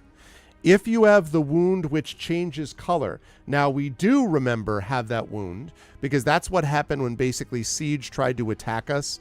After we destroyed Siege in the real world, Siege sort of attacked us or whatever, and we ended up with this wound which changed color. So we do in fact have that wound, which leads us to this. While searching through the palace you have inherited, you come upon a scrying mirror set into a wall of crystal. A servant shuffles forward and shows you how to use it. Bye, honey. You train it on Calamare, hoping to see the fruits of your sacrifice. Sure enough, the fields are full of villagers once more, and the land is rejoicing under its new Baron Medeiros. You look with pride upon a land which is freed from Bythos' clammy grip and Siege's nefarious scheming. Feeling that your sacrifice is bearable, you leave the mirror and make your way to one of the towers of the palace. As you gaze out at the... What? They couldn't share. No, I know. He's mad that they weren't sharing the potion. Love you, honey. To be fair, we are giant now. So. That's true. Feeling that your sacrifice is bearable, you leave the mirror and make your way to one of the towers of the palace. As you gaze out at the vast swirling plains of the abyss, you hear the sound of 1,000 leathery wings. Soon the air is thick with circling ectovolts. For a moment you were gripped by fear. Is this some last trick of Bythos? But they have only come to salute their new ruler. Then something coils round your legs, pulling you off balance. You crash to the ground and find yourself face to grinning face with Caduceus the serpent. Much wisdom is mine, he says, and I have much time to share it with you. I hope you will find me an entertaining companion.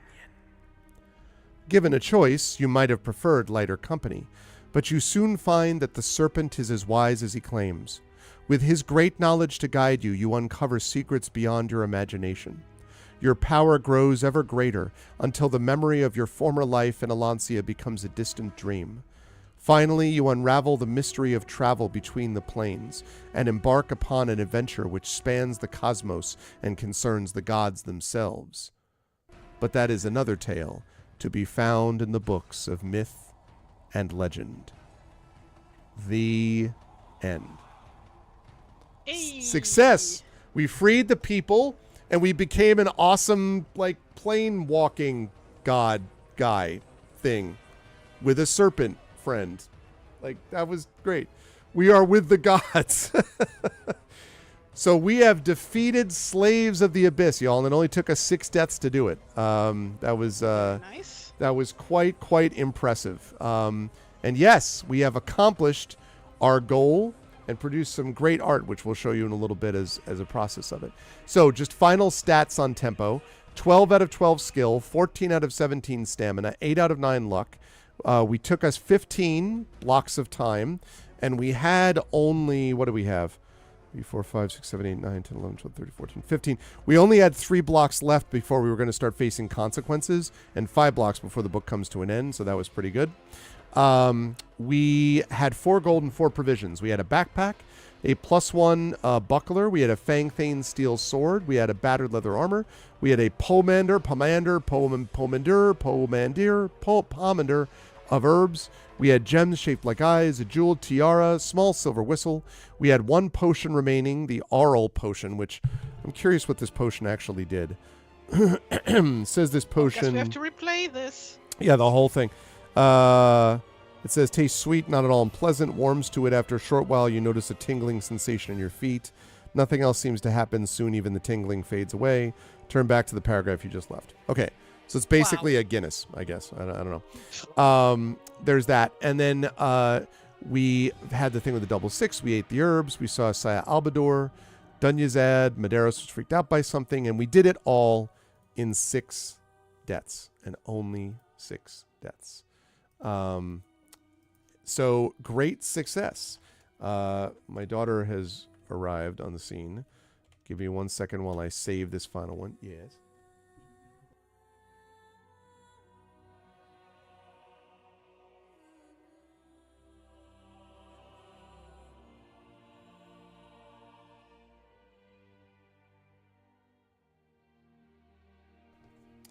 I'm writing a note here. Huge success. That was awesome. So we successfully did it. Book 32 is complete. I'm actually going to be excited to show Tari the front cover of book 33, but I'll do that after we look at the art of this. Oh, you chose a new book already. Well, because I have 2 more in the list before I would have to order more. And so I have book 33 and book 34. So, yes. Wow, there's like very random stuff here. Dorset County. Okay. Anyway, January 1992. That's about right. Okay. Total success. We are heroes, chat. Heroes, exactly. We definitely are. Okay. So, is this all? Oh my God. Is that a crystal? It's a crystal. That's the crystal sprite. Oh, and we're like hiding down below in the chariot, I assume. That was before we got into the chariot. Ah, that's very cool. Like I started drawing this before the chariot, so yeah. For tempo being in there. That's very cool. All right, well, Tari, do you want to? Assuming you're done with this, looks awesome. Yes, I am. Do you want to show us? I guess show us all the art from the book then that we did in this trip throughout the world. So this was a warm up for the very first session, loosely inspired by the cover art of the book. Yes, right there. Mm-hmm. Like the hands reaching out. Yeah. Then we met our hero, Tempo Arena War. There goes my hero. Yep. Okay. Back when he still had a shirt. I guess back in the day. Yes. Back when you remember. Then we set out on horseback, I think. Yep. To try to get to the army. We rode into the wrong direction and had our first death or something. That's right. Yeah, eventually we just walked off. Oh, yeah, they're right there. Yeah, there it is. You just gave up. We're just like, no, we're just going to walk off. You know, whatever. Yeah. So I did like the whole Spider-Man thing where he like leaves his costume in a trash bin in an alley. I like that. Famous picture. Or I was thinking Incredible Hulk at the end where like they do the, you know, as like Bruce Banner walks sadly away down the road. I don't remember that. Oh, from the TV show, yeah. Anyway, okay. Then the potions we finally used. Yeah. Yes. Then we had the puppet shelf. Creepy dolls. Of which I don't remember the context for. It was like this weird house in the middle of nowhere when we were coming back from having tried to find the army. And it was just like, oh, look, there's dolls there. And we're like, of course there are. It was really weird. Or puppets or whatever, yeah. Then there was a random Pride joke, I think. Yeah, Pride of Calamare. Pride months when we did that session, I think. Exactly, Emily. It was quite gay. Then this was a warm-up for the second session. Yep. So just having a smoke. I'll come back to that, Trivet. Oh yeah, the whole sense of time theme. Yeah, I like that one a lot. Yeah, that was good. Solid, that one. Trivet, as far as the difference between the potions, there are... So, I don't think it matters what potions you pour in there or the sort of brew that you contain, because you don't actually poison them with it. I think if you add all 3, then something bad happens to you. I don't actually recall, but it was mostly just the sipping of the brew that made the biggest difference, because then you became the new master. So, and yeah, I streamed Legend of Heroes Trails in the Sky, Illness. I liked it. The only problem I had was that it's so long that for a stream kind of game, I'm not sure how well suited it is. I always keep thinking it might be great for the AR vocalist because there's so much talking in it, but it's so long. But I played Legend of Heroes Trails in the Sky 1, and I played a fair bit of Trails in the Sky second chapter. And so that's cool if they have a remake that's coming. That's neat. Okay, sorry, Tari. On you go. So then we had... Oh, yeah. So that became so... Oh, my God. Never has so much been done with a Pomander. Yes. And still, we don't know what the correct pronunciation is. Right. Because it's still kind of a mixture. I think it's one of those. Oh, then both we got right. ambushed by our master. He was just like, don't move. Also, keep your shirt off. No, that was actually right after our shirt burned. Sure, whatever you say. Oh, and then we tried to bribe the guards at the gate. So we had to count our money first. And that was like a whole... And then the guards screwed us over, right? How much money do we have? Yeah. And then the guards screwed us over anyway. Yeah. So that was the second session. Then the third session... Oh, yeah. That was yeah. warm. I love that. I forgot how much art we did for this. Oh, man. That was great. The hourglass and this are my two favorites so far. I just was drawing and I was like, hey, he kind of looks like he's posing like for a photo shoot. So I like slapped the whole cover art thing on there. Skin that glows. Canada's most stylish, indeed. Then we snuck around the palace. Yep. And I think this might be like the third time I draw play a character in a pose like this, where they're like hiding around a corner and looking. Yes. Like because like when I put the book together, right? I had to like look at all the art again and like edit some of them and stuff like that. Which took so long. So like I was like, oh yeah, that's right. And like I noticed a few certain things. Mm-hmm. And I was trying to figure out actually. This was when we were trying to figure out the traitor, and we were like, creeping around the palace to listen in on them and whatever. So yeah, that was a cool one. Yes. I love the shadowing there too, by the way. Thank you. And then we descended a rope. Stealthily. Stealthily. Yeah, with no rope burn at all. Yes, absolutely. No, none whatsoever. It's one of those special gymnastic ropes, which are like super soft. Sure. And we also had the chalk, of course. So naturally, yeah, of course. Yeah. And then we faced some weird sewer monster. Somehow that sewer monster is like, how are you? He's like got a character somehow, despite everything. Yes. That would have been a problem if we fell into him. Yes, indeed. So that wrapped up the third session. Then the fourth session, which was the last one we did before this one, the warm up. Yep. Stay hydrated because it was warm. That's right. Then my interpretation of the Ecto Beast. The Ectovolt. That's what it was, an Ectovolt. So like what, like a ghost vulture? Basically, yeah, exactly, a ghost vulture, yeah. And then this one, which was awesome. This is what I mean about Tari's range too. You're like, this is funny, and then like super awesome, compelling drawing that's like super serious. And then Caveman tries to bash you over the head. Yes. Which happened here. It was like so unbelievably random too. Like we go to get just a caveman. What I love about apparently cavemen exist in this universe. Exactly. Now. You know what I love about this too is that if you put those two drawings together, it's like Tempo is like leaning over to look at her, and then Caveman's like, "No, bash!" Yes. Like, of course. And that brings us to today's session with our warm up. Yoo-hoo, boys! Yoo-hoo, boys! With Fifi showing up her nuggets. Her nuggets. Yeah, chicken nuggets. Yeah. Extra spicy. And then, yes, because you keep picking on me for taking a shirt away, even though the book took a shirt away. What you don't see is Tari right behind in that picture saying, "Stop talking about my missing shirt," right? Like, that's what you don't see. The self-insert of the artist.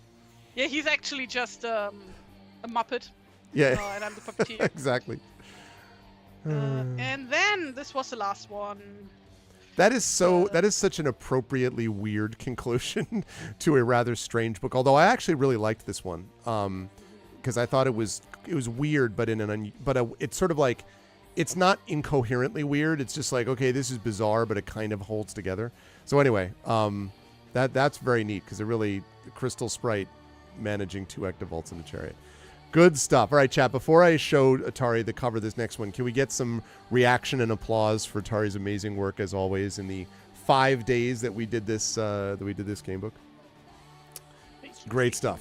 It was thank you. amazing and awesome and good stuff from all. But wait, I'm seeing not enough. There we go. All right, there's the love reaction. Right, I was like, geez. What you guys can't see, I'm actually like just fidgeting with the coin you gave me, Greg. Nice. In London, like with my left hand. Very nice. It feels so nice. Like it's so smooth. Yes. Smooth. That is actually what someone else said that too about that. This, of course, is also, to be clear, the coin that Tari herself designed. Actually, where did I put my coin over there? I have it here somewhere. Like, I remember, I don't know if I'm allowed to say that, I'm assuming. Like, back when we planned the whole thing, right? And was like, hey, I should, like, put a hole in there so that people can wear it as a necklace or whatever. Right. So I came up with the idea, hey, why don't we just make 4 holes so that it looks like a design feature and not just like a, hey, put a string through that. Right. But, like, this is kind of heavy. Yeah. I don't think I would want to wear this as an amulet, you know? Yeah, that seems like it would be a bit taxing on the neck after a while. It's definitely the kind of thing that would sort of... You would never forget that you had it on, I think, is the thing. Yeah. Like, this is more paperweight, to be honest. Exactly. Where did I... Okay, I need to find it because I know I put one of these in my bag specifically so I would have it to use. I also have a few left, but... I might actually end up using this for like when like physically, like in person playing pen and paper RPGs for coin flips. Yeah, that would be very much a good one. Or like just to throw at the ungrateful and terrible players, you know, because I think this thing could do some proper damage. Oh yeah, I don't think there's any question about that. Why am I not finding? Violence. Okay, I'm going to grab it because I want to show it off on stream. So 1 second. Oh God, now I have to entertain the people on my own. Let's see, what are people saying in chat? This is what happens when I'm in the midst of unpacking. Ah yes, indeed, Triffid. Do not objectify tempo. That's my job. Let's see. This is one of the current situation.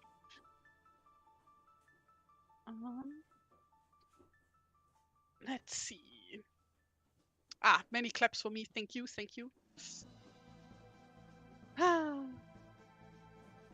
So, I don't know how long Greg is gonna be gone. Wait, oh hey, Chrono Trigger music? Where? Also, the music had stopped for me for some reason. Oh, I can't hear the music on stream because Greg can't, like, we are using Zoom, and you can't share music and voice at the same time. Like 2 separate sound sources. So he just sends me a link to where the music is, always, and I play it like on my own. Okay. Nope, I have it so downstairs in my bag that I have not yet emptied, so I'm not going to go run and do that now. You're just going to have to imagine amazing, awesome thing. Amazing work from Tari. So Tari, are you ready for the big reveal for what the next cover looks like? Oh boy. I'm going to put it on full screen. Oops. Okay, you ready? I'm ready. All right. I was born ready. Our next one is Book 33, Sky Lord. Yeah, this one's coming at you. Roar! Oh my God, that looks awesome.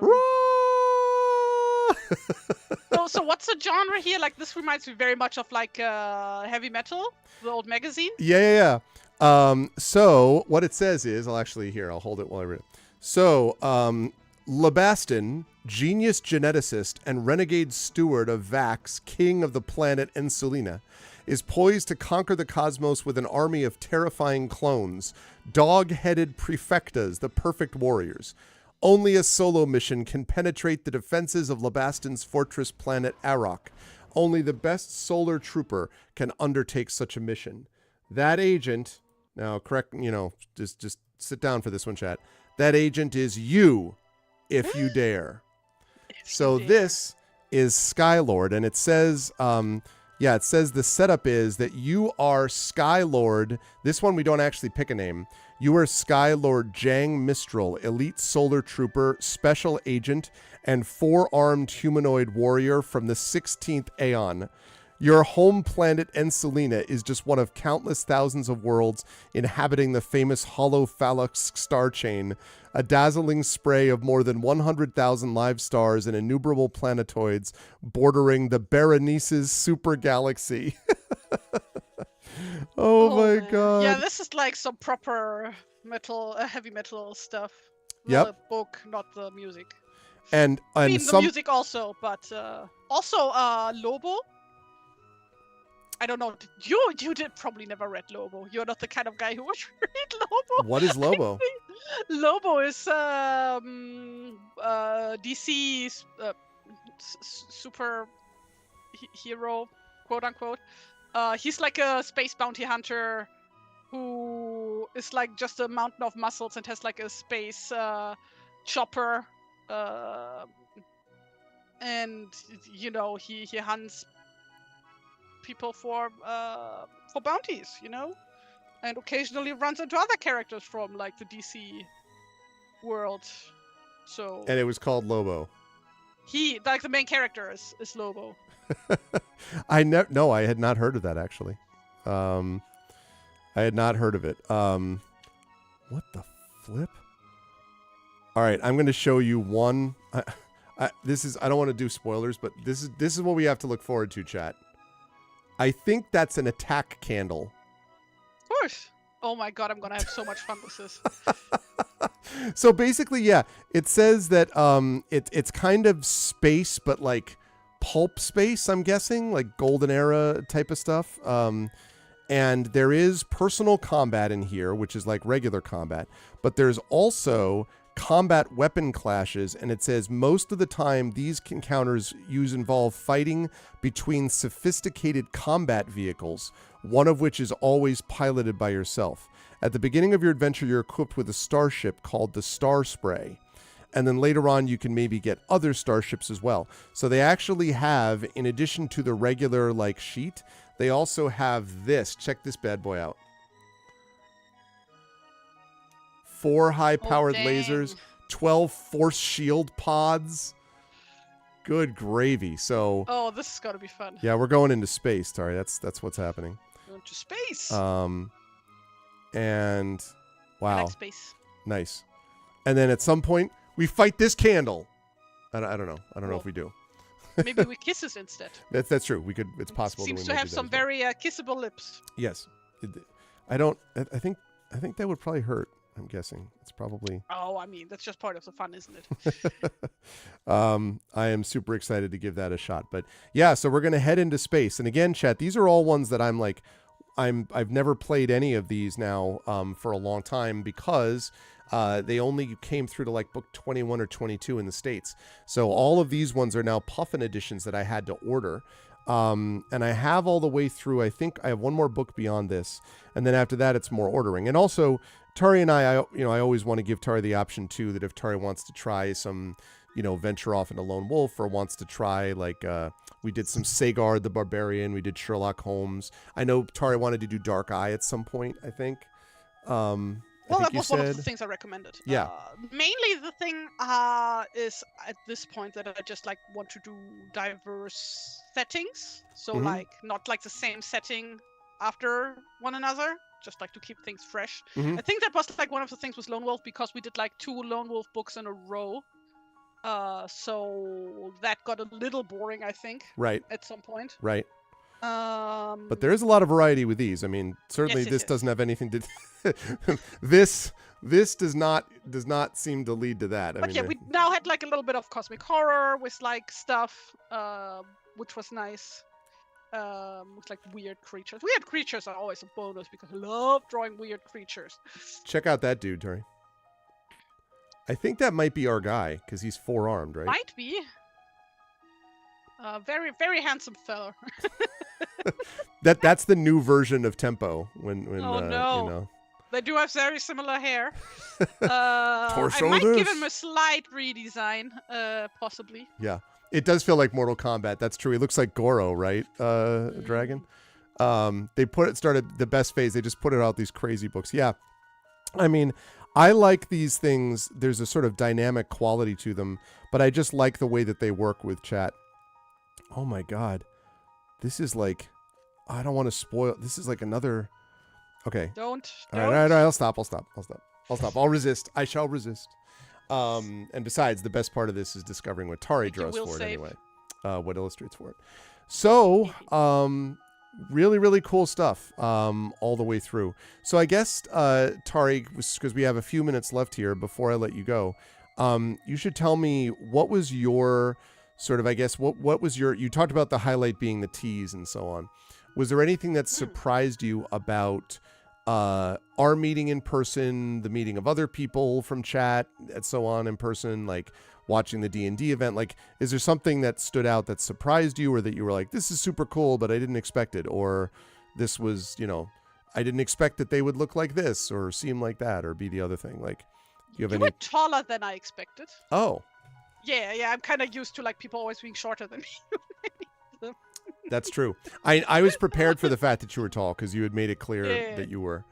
So I mean, I'm relatively tall, just like, by like, statistically speaking, I'm tall. I'm like not freakishly tall. So yeah, just like more taller than average. Things that surprised me. Ooh, that's a difficult one. Or that stood out, I guess. Something that you were like, besides the tea, where you're like, this was awesome. Out. Oh, all the explosions. So, for those who were not personally around to witness that, when playing with Greg's son, or like hanging out with Greg's son, he had us play Choose Your Own Adventure book. He himself was in the process of writing. And basically everything ended up in explosions. The book. Yes, I felt bad because every time it was like, oh yeah, your son showed this to me for like a half hour or 45 minutes. I'm like, oh my god, I didn't mean to like have my friends babysitting my kid. I just, I would like, because I'd be talking to someone and like, meanwhile he's like doing his Choose Your Own Adventure with what, he is rather energetic. I love doing that. That was cute. That was really nice. It also was like just brilliant, like the kind of stuff he came up with, just absolutely out of the box insane. That sounds about right. Yeah, so no, actually genuinely had a good time. Also like as I told people while I was there, how surprising it was how good like an English breakfast actually was. Yes. Yeah. Because like it doesn't look like super interesting or yummy or whatever, but like it's actually really, really yummy. Yes. At least the one that I had. Where I ate it. I agree with that. I actually was talking to someone about this. Saber might have brought this up too. That like I thought that the whole like English food is bland and boring. I honestly did not encounter that at all. Like there was some meals that were better than others, and I didn't fully understand why there's so much spice in everything for some reason. Like we had spaghetti our first night in London that had a jalapeno in it. We're like, or in Glasgow, and we're like, why would you put a jalapeno in spaghetti? I don't know. Because it's good. Because spicy food too good. Much. So it's a little bit like that. But no, but like in general, there was a lot of really good food there. So I think the boring English food thing is way overstated. Because it's Glasgow. Or like maybe it's like just one of those things that like used to be true. Possibly, and then like people were Change, like, oh no, we have to like prove to the world that we can actually cook here. So they, only took a couple thousand years. Just kidding. Well, I mean, it's like with, oh my god, it's like the whole thing. Like, I don't think I talked to any one of you, but like with my one friend group, with like half of the folks being from the UK. When we took the train to Oxford, that I just like the entire ride, I was just dunking UK rail system, how everything worked, like the terrible train station designs and stuff like that. That, like, because like people always like really praise the German railway system. Like folks from the UK do that, Right. right? That's like the whole stereotype. Oh my God, Germany has such an amazing railway system. No, our railway system is baseline back home. It's just it's a UK railway system sucks ass. Well, the thing about it is, this is what I noticed about it. The Really thing, terrible. it was, yeah. I mean, well, so the thing is, when I was taking the train down from Glasgow to Oxford, the train itself was fast, quiet. Like that was very cool, clean. Like that was great, right? The issue was, for me, figuring out how to get onto one of these things, because the way they do it is like it's allegedly nationalized, but they also basically farm out stuff to private companies. So there's like the Great Western Railway, there's like a Rita or Alita or Lolita. No, there's something. I don't remember. Down, will I? Yeah, there was something. God. I can't remember what the other one was. But there's basically like 3 or 4 different trains, and each of them have their own apps. Like I literally at one point had installed, no lie, 10 separate apps just for travel while in the UK. Like the Oyster Travel app, and I was just like, what the hell is this? Like my wife and I at one point were like trying to get tickets to go from Oxford to London. And my wife's like, well, it's this time at this time. I'm like, well, I have that too. But we were looking at 2 separate websites from 2 separate companies. We're like, what is this? It was so confusing. And the thing is, you can reserve seats, but when you get on and reserve those seats, if a train was canceled, which happened to us the second time, because the first time we just got tickets. We didn't know you had to reserve seats. So we had to sit there the whole time and worry we were going to get kicked out of our seats. Then the second time we're like, we're going to reserve seats. But they canceled the train, which meant that then the reservations go nowhere. So now you just are in the train. Like it was getting on the train was confusing. Once you're there, it was all fine. But like getting on it was weird. Like just strange. Very much so. Yeah, it was strange.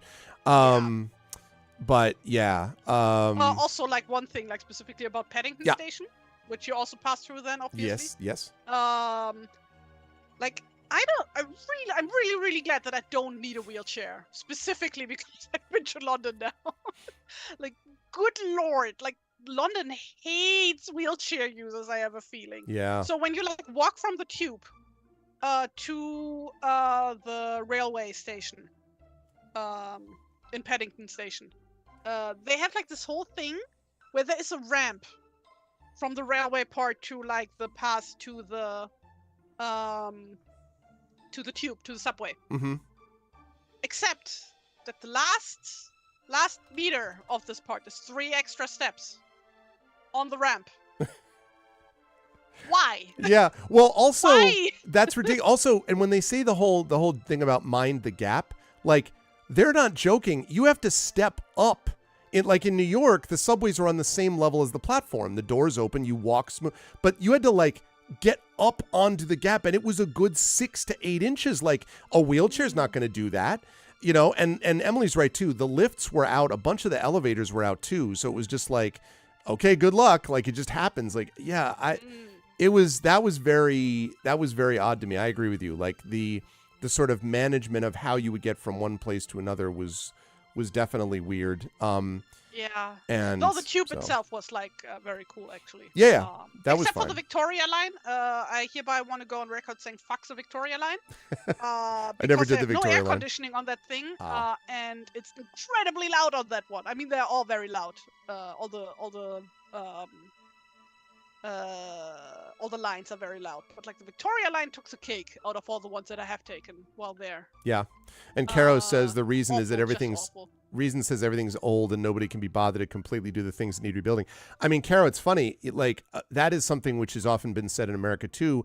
Until like 2 years ago, about a year ago, Biden got the Inflation Reduction Act, which, and then there's also a Build Back Better Infrastructure Act, and the Infrastructure Act as like billions of dollars, which are now finally attending to literally thousands of bridges that need work, roads that need work, like all this stuff. and some of that deals with bus stations and things like that. But still, a lot of the bus stations and subway stations are like 50 years old, 90 years old, you know? So that's not just a thing in the UK for sure, but it is like, it's not politically popular to actually do it because it's not sexy, right? It's like, oh, okay. Yeah. But it's like fundamental to society that you have to be able to do these things. So Yeah. Oh, also like one thing, like it was like one station that we had to like switch subway lines multiple times. I don't remember which one it was, but like that one had like a mandatory elevator that you had to take. Mm-hmm. But to get to that elevator, you had to first climb a flight of, I don't know, 10 stairs or something, 10 steps. And it's like, why is this constructed this way? Yeah. Why doesn't the elevator just go to the level? Like, come on, people. This seems is like silly. It seems silly. Oh, yours was fine, Saber. Yeah. Also, what I really did love is like the whole way the tube is like organized, as far as like the maps go and everything. Like, I now understand why people are so hyped for like the whole aesthetic of the tube, right? About the map design and the logo design and everything. No, I get it now. Like, I have never seen a public transportation line that was like so easy to navigate. My goodness, like everything is color coded. Isn't that fantastic? And like the lines. Yes. It's not just like, oh, this line goes like this and that station. No, it's like this line goes this and that station, and also in direction of north, south, west, east. Yeah. Which is so helpful. That's right. It reminded me a little bit of Boston also has a basically color-coded system. You got the red line, the green line, the blue line, and so on. And that's a lot better than some of the lines we get in New York, where it's the 1, the 9, they're different colors at different times or whatever. God. So it's definitely good in that score. Although I will say that one of the things they didn't do, and this is something that I couldn't quite fathom either, when we tried to do buses, so you can, you saw this happening once. Yeah, I was there for that. I got very pissed off because what happened was, so I'm coming in with my family, right? And I've got I used my credit card a lot because of the whole tap to use. That was a very big thing all throughout the trip, actually. But we also had later on that we would get this Oyster card, which is like their version of, in New York, it's the Metro card that you can put fares on. You can fill it up with fares and then use that to go through the turnstile, right? So on the bus, they have this tap thing. Great. So I didn't have that card yet. Even if I had, later on I found out it wouldn't have mattered. I tapped the thing with my credit card. This is at night, I think after we did the theater, after we were on the way back to the apartment. And so I tapped it, and then I've got 4 people in my family, myself, my wife, my 2 children.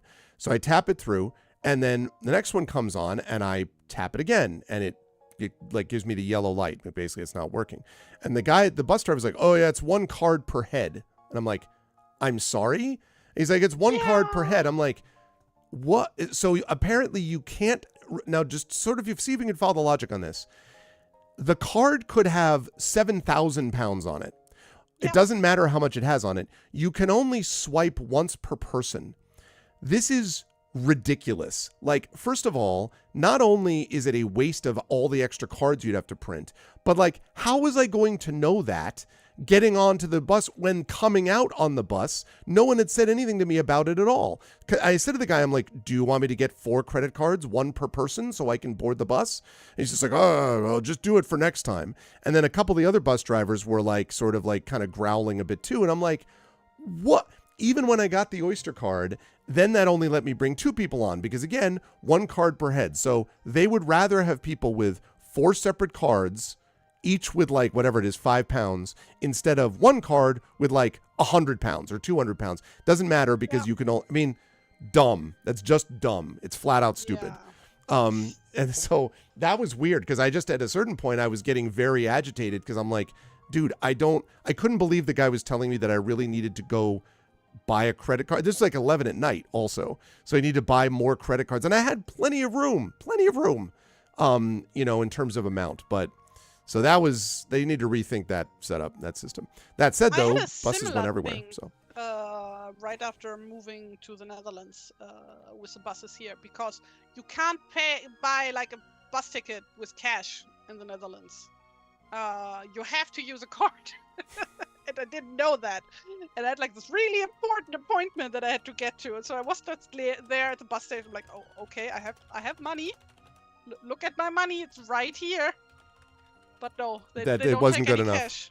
No, Ridiculous. because like And apparently, like the official reason, so I've been told, is that there's been like issues with like people like doing like robberies of buses in certain regions. But I'm like, down here, like this is like the most peaceful part of fucking Europe.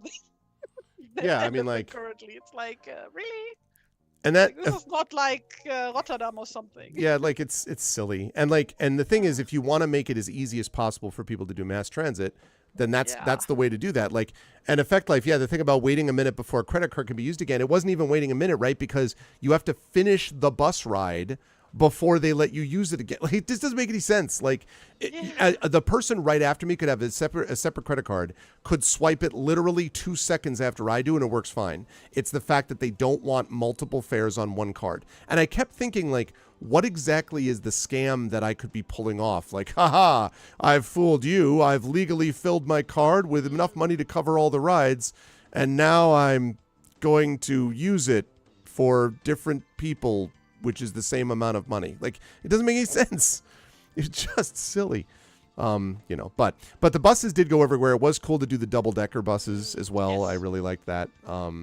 Also, the designs are great, like for the new ones, electric ones. Yeah. I really love like the how when you look at the back where like the staircase goes up, and how the window follows the staircase. Yes. It just looks so elegant, so nice. My son was cracking up with me because we were on the second floor of one of those hop-on, hop-off buses, which was the double-decker.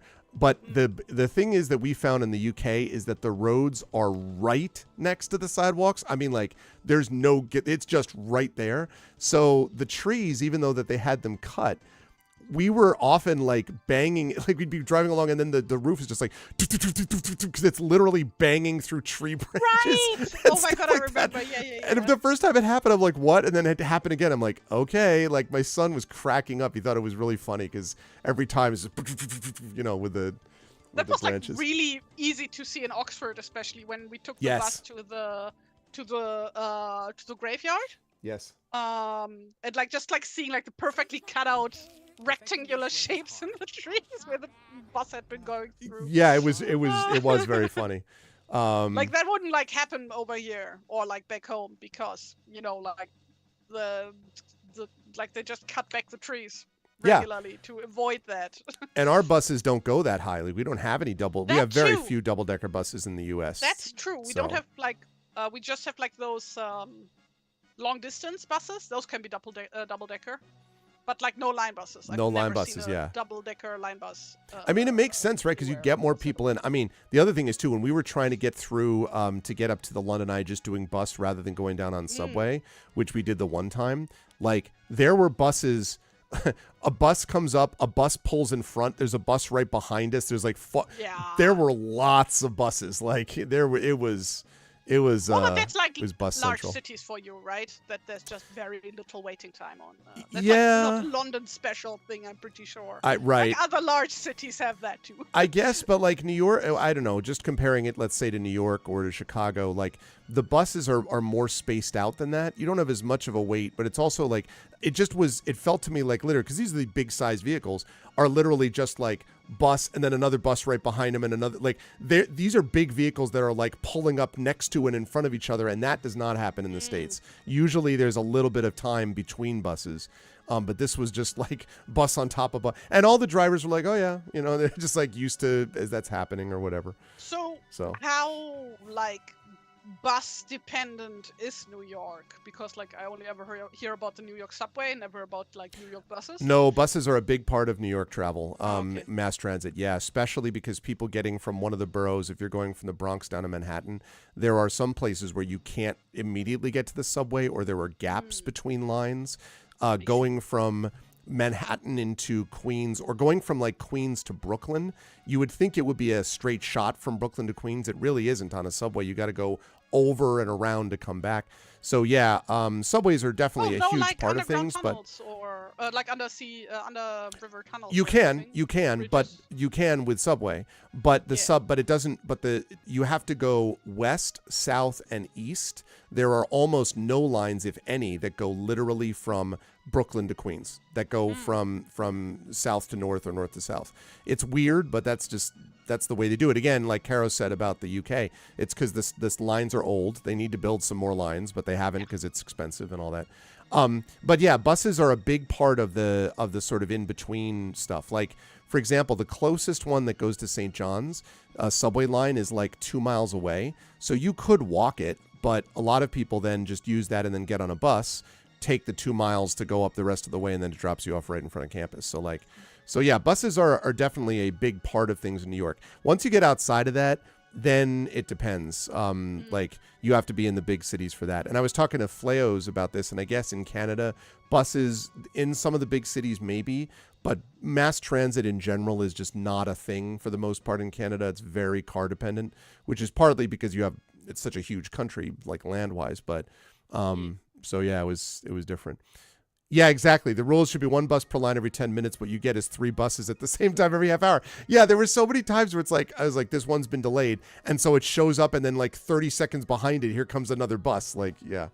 So, but regardless, it was, I'll talk more about it on Thursday, but it was a wonderful experience. And I'm so glad that I did it. And I'm so glad that you were able to come, Tari, and the people in chat that I met were able to come. But it was really good meeting Tari face to face and getting to see this person I've been friends with for many years and played games with for many years. And everyone said this too, that it was surreal, right? Like, we were like doing the whole poking each other, like, you know, in the shoulder. Are you a real person? You are a real person, you know? It was surreal. We both knew each other. I didn't have that moment because I'm kind of used to like meeting people that I first just know online for a while. Mm-hmm. So like, I don't have this whole like, oh, you're a real person. Like, I don't have this kind of hurdle, I guess. That's fair. But yeah. I know a couple people mentioned it was surreal. I just was very happy that it all came together. Same. And we were able to make it happen. So it was good times. So. Also, I finally got to ride the Eurostar, which was on my bucket list. So that's nice. How was that train compared to the others? Like, was that? It was fine. Fine. It sure was a train. It was very bog standard. Bog standard train, but under the whole thing being in the tunnel under the sea. That's wild. Yeah. Oh, I told Greg this in the green room before the stream, but I was reading Greyshade while going through the tunnel back, so he now has like an achievement. That's right. One of my readers has read it in the tunnel. Yes, like 100 meters under sea level, below sea level. A good spot for Greyshade to be. It's using the sewers, basically. Outstanding. Yeah, I'm excited to hear what Tari thinks when she finishes it. But yeah, that is cool. I have not had anyone. I've had people read the book at 30,000 feet, you know, on the plains and so on. But I've never had anyone read it in a tunnel that I know of. So yeah. See? Well, especially not one that goes that low, right? Right. Below sea level. That's like the thing, right? Because like you can read, like there's plenty of train tunnels to go through, but then you're not below sea level usually. No, right. This is underneath. No, for sure. For sure, that's like, a totally different thing. People taking the train to Switzerland or Austria would know what that's like. Mm-hmm. Oh, here's a tunnel and another tunnel and another and another tunnel and tunnel and tunnel and tunnel. It's pretty wild, though. I saw the while I was there, we saw the map of North America train line density versus European train line density, and it's just like Europe is just covered in spider webs, and like North America's like one line. It's like, you know, you can count them with ease, how many lines there are. So, but it was good. It was a great time. It was good to see Tari, and we are going to see Tari again online.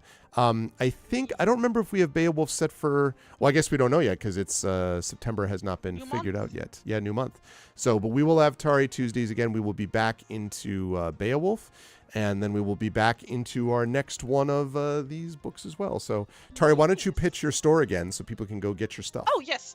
Wait, we now have a command for that. Right. Already, it is exclamation point Tari buy. So try that out, chat. TARIBUY. Oh, yeah, somebody type that. Exclamation point TARIBUY. Tari buy. And please buy my stuff. I literally bled for making these books. Okay, I cut my thingy. That is true. A lot. It bled. Thank you. And also I wanted to murder my printer multiple times in the process. But yeah, also can get some postcards of various things. You can get the postcard, and you can get the art book, and you can rate them. Leave a good rating, okay? Leave a 5-star rating on TripAdvisor. And also I do also have some posters, but I have not like looked into the logistics of shipping those without having to fold them yet. That's why they're not on the store yet. Okay. This is cool. This even shows you the number left of each thing. That's super cool. No. The command is good. I just couldn't remember what it was. No. I'm talking about the page, your webpage. Like I went over to the website to your store front. Oh, sorry. I meant Triffid. Triffid was saying that like. I was looking at the wrong thing. Sorry, Greg. What were you saying? I was saying that I like all the number that it shows you how many are left of each thing. That's really cool. So yeah, support small scale artists. Yeah, seriously, please do. The trip to London was very expensive.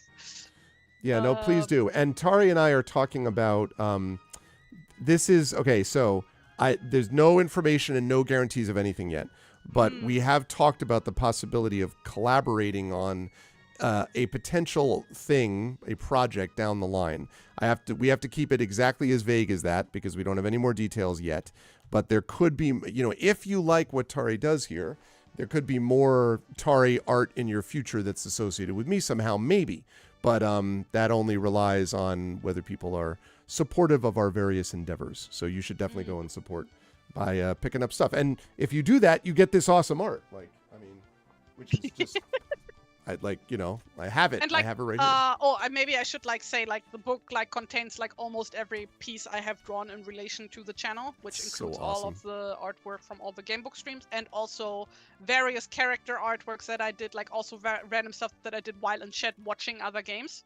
Yeah, she did the characters from Tyranny of Dragons. There's Samil and Cade from Tyranny of Dragons and all that, and Gromnir, that was Sod's character, and a whole bunch of ones like that. We had a bunch of those. Please be quiet. Add. Okay, there we go. But yeah, so super cool. And yeah, Celsig is there. That's right, Celsig is there. Where is it? Ryuvi, TikTok. There's Celsig. Yes.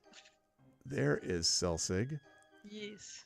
And then you've got Uraash. This is from the Storm King's Thunder one. There's River. There's Gesma, and right there is Greta Guldenfire, I believe. Yeah, so just very cool stuff. My first D&D character, that's right. So much good work here. I also want to check this out for Beowulf. Look at this. Oh yeah, I did a whole spread for all the Beowulf art I did so far. So good. And including some stuff that I have never published anywhere else before. I should mention. And the best ones. So nobody's seen it besides me and Greg and Trendane, I guess. There you go. There's the best one. Just the best part is that page. And the Naruto one. The best part is just I was very happy when I found the one where I'm asleep drawing again. Yep. To put that one as the last drawing in the book. It was very appropriate. I found it very appropriate considering how tiring. It's legitimately how many drawings would you say are in here, Tari, if you had to guesstimate? How many? I don't know. I can probably check from my file. Well, no, I didn't want. That's why I was saying guesstimate, because I didn't want to give you more work. But I have literally no idea. I'm really bad with numbers. 15, Let's 16, see. 17, 18, 19, 20, 1, 2, 3, 4. I'm 5, 6, 7, 8, 9, 31. It's all right. I'm doing a guesstimation right now. 3, 4, 5, 6, 7, Is 8, there? 9, 40, Oh, maybe 1, 2, 3, 4, the program I use, 7, 8, Skibos, 9, 50, might 1, have a 2, thing where it 3, tells me 4, how many 5, 6, image 7, files 8, 9, 60, 1, 2, 3, 4, are in the 5, 6, 7, document. 8, 9, 7, 4, 5, 6, 7, 8, 9, 80, 1, 2, 3, 4, 5, 6, 7, 8, 9, 90, 1, 2, 3, 4, 5, 6, 7, 8, 9. Okay, I'm halfway through the book, and it's 100 images so far. Yeah, that sounds about right. So hundreds, chat. Literally, there's got to be over 200 images in here. Easily. Yeah, so that for 25, what is this, pounds, bucks, 25? Euro. 25 euro. For 25 euro to get that is honestly a steal. That is a lot of artwork. And it's so varied because it has, and if you've been watching but part of any of these in chat, it would be even more cool, for that. Plus we got some heraldry in here too. Well, very few heraldry things. That was the thing because... heraldry right there. Look at it. Yes. There it is. Adventures in Middle Earth. Some stuff I designed. Super cool. So yeah, it was really like a great. I got a couple things. One of which I'm going to be showing off at the GOG stream coming up in a little over an hour. I'll be showing off one of the other gifts that Mike gave me, but gave all of us actually that were players. But just this was a really cool thing that I got early on when I met Tari, and it was really awesome. So. And a surprise, I didn't know that there was going to be something like that put together. But I know, because it was a secret. It was a really good secret. It was cool. Thank you for these amazing years. Here's to many more. For Arvin Elleron and the Arvinauts. That was great. Super great. Now, there is one. I have to put in one warning about the Dune RPG premiere. One warning. The person who is the GM for this, their laptop is currently on the last 2 days. The laptop basically is the equivalent of blown up. So it does feel like the Dune premiere has been cursed, but it's coming. I swear to God, it's coming. We have the players. We have the system. They've done their session 0. They're ready to go. It's just literally getting all of their ducks in a row. I'm ready to be able to host it, but it's a matter of... So I would say that the Wednesday Dune premiere is a little up in the air. That's why I wasn't talking about it very much, because I don't yet know for sure that it's going to happen, which is frustrating personally to me, and I know to Johnny. It's not Johnny's fault. It's just, it happens. So hopefully we will be there within the next couple of weeks. It's going to happen come hell or high water. By the end of next month, there will be a Dune premiere. I don't care if I have to freaking...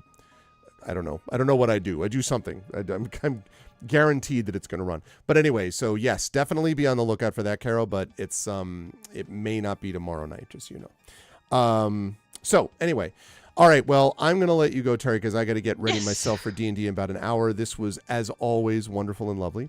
And anywhere else you want people to go besides that storefront that we just showed you about you? Yeah, you can follow me on either Tumblr, Blue Sky, or Kara at TariToons, which is where I post my art and things. So yeah, go follow me there if you don't already. And yeah, please buy my stuff.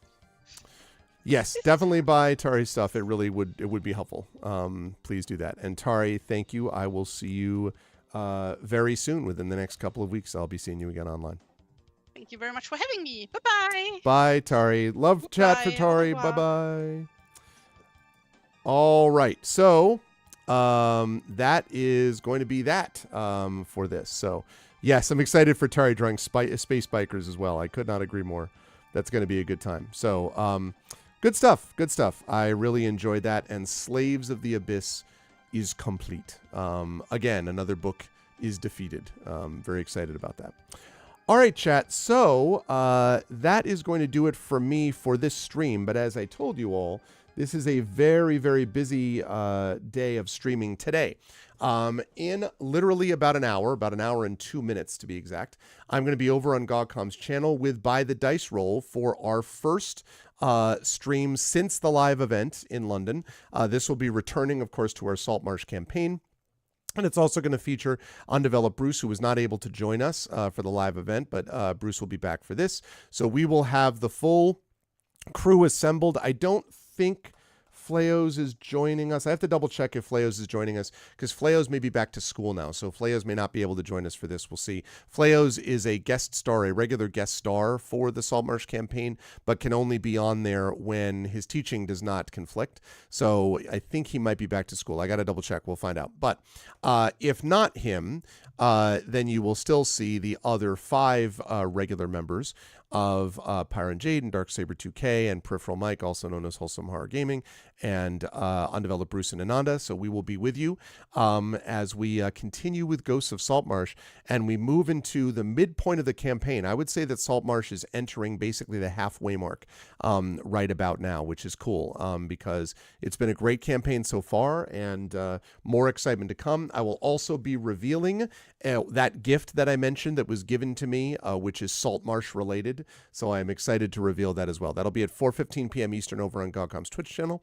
Then tonight I'll be back here at 9 p.m. Eastern for the Our Vocalists as we finish up with the Banner Saga 3.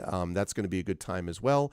And that means a lot of things will be wrapped up. We wrapped up Slaves of the Abyss before the end of August. We'll wrap up the Banner Saga 3, and we will make good progress on Ghosts of Saltmarsh, and that'll set us up for September. Now, for those of you who did not hear my announcement on this before, very important that people hear this. Next video game up is going to be a game called Jusant. We're probably going to be playing that on Thursday.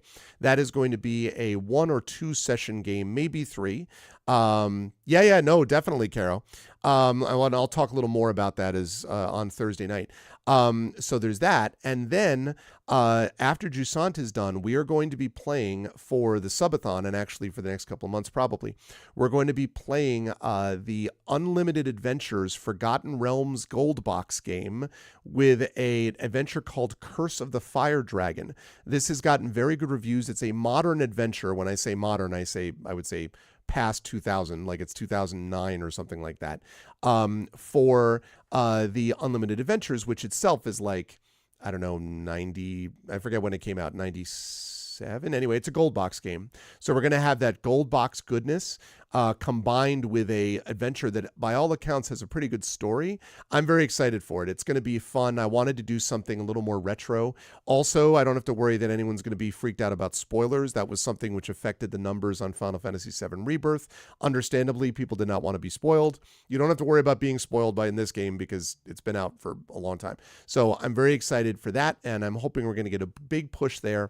That'll be part of our September program, and then after that, I think what I have geared up and ready to go is, let me see, I think the one that I have geared up after that is, hang on a second,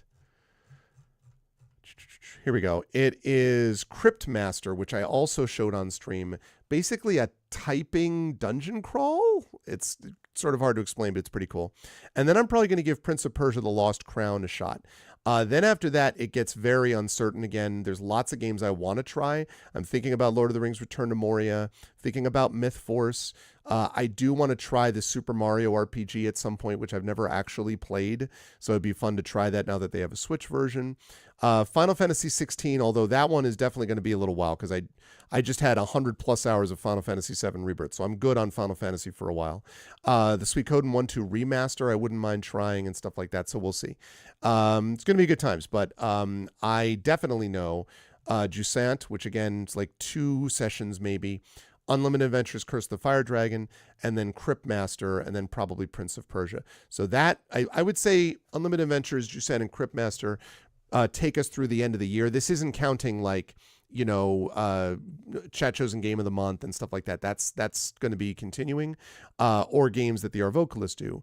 But that is going to be what I'm going to be focusing on myself when I'm not doing D&D sort of tabletop play. So that is very cool, and I hope you will let people know and spread the word about that.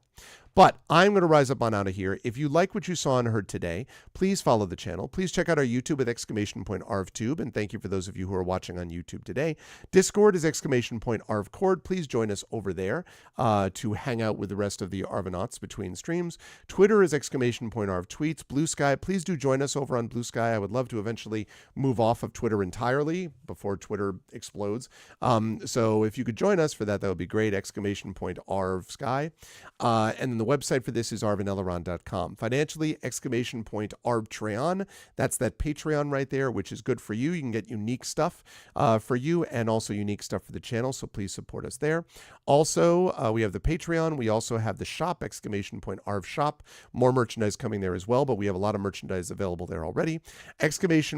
!Arv shop for that. Subbing to the channel is really appreciated. You can sub and or resub to the channel, get those custom sub badges and emotes to use here, there, and everywhere across Twitch. That always helps. Big sub push coming next month for September, so don't forget about that. You can also support my writing, !Icarus, my graphic novel from Athos Arts. !Library is my Tales and Tomes, The Forbidden Library. That's my 5e adventure and sourcebook from Alligator Alley Entertainment. And while I'm on that subject, don't forget !Hearthglow. We have YouTube playlists now for the Hearthglow shows. We also have a page over on Arvaneleron's website, arvaneleron.com, for more of that. I'm going to be putting a page together for that too. So that stuff really makes a difference. Thank you very much, my love. Thank you, thank you. So that also makes a difference, and I would love it if you could give that some support. Please check that Hearthglow podcast out. That is between the night of that's between Return to the Forbidden Library and Beyond the Forbidden Library is what that covers, with Carlos Hernandez, CSE Cooney, Zach Clay, and Adam Petrosino being done live at the Klein, recorded, I should say, at the Klein. So please join us for that. Please also continue to support Gen GMs as well, my GM show with Zach Clay and myself, which is continuing to put out shorts and long videos as well. So there's all that. And oh yes, I was talking about library because of Hearthglow, right? And exclamation point Greyshade. That is my Greyshade IP. Greyshade Renegade Heretic, all part of the Grey Assassin trilogy, which is now complete. Really trying to spread the word about that. You can get those at that link. You can get the audiobook of Greyshade from our very own Trent Sparks there as well. And you can pre-order the tabletop role-playing game of Greyshade, which is coming out from Alligator Alley Entertainment. That will be out towards the end of this year, beginning of next year, being done by Brandon O'Brien and Alligator Alley Entertainment. Is going to be awesome. Let's see. Last but certainly not least, exclamation point BLM, Black Lives Matter. Important to affirm and assert the significance and importance of Black lives. Exclamation point Help Now, the World Health Organization page on suicide prevention. Important to reach out to others when you need help and reach out to others when they need help as well. And exclamation point Ukraine, UKRAINE, to help the people of Ukraine as they fight back against an illegal and illegitimate war with bravery and courage. And send the message we will do so for others in the future as well. Thank you to everyone who made this an awesome stream today. Thank you to my wonderful mods, Dragon Spear, Emily the Invincible, Hillness, Triffity Mats, and of course, TariToons was here earlier, also a mod. So thank you to all of those. Thank you to my wonderful Patreon supporters and subscribers, Dragon, Emily, Hillness, Triffid, Effect Life, and thank you so much as well to my viewers. Thank you to Antoine, to Betrader, thank you to Black Fury, thank you to Dark Saber, thank you to Enthalpy Flow, Imaginary Exponent, stay safe, Imaginary. Thank you to Jagtris and Mr. Jonas, and special thanks today to my dear friend TariToons for the wonderful work with the cartooning and art and all that good stuff today. It was great. Slaves of the Abyss complete.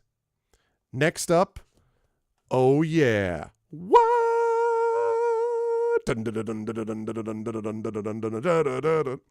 Skylord coming up next. But that's going to do it for me. Come by at 4:15 p.m. Eastern, GOGcom Twitch channel for Pen and Pixels with our next episode of Ghosts of Saltmarsh. And tonight, 9 p.m. Eastern, for the R Vocalist. Going to be a good time. Until then, yeah, exactly. Or actually, that's it for me. Much love to you all. And I'll catch you folks in just a little bit over on GOGcom. Until then, everyone be good to each other and have a good night.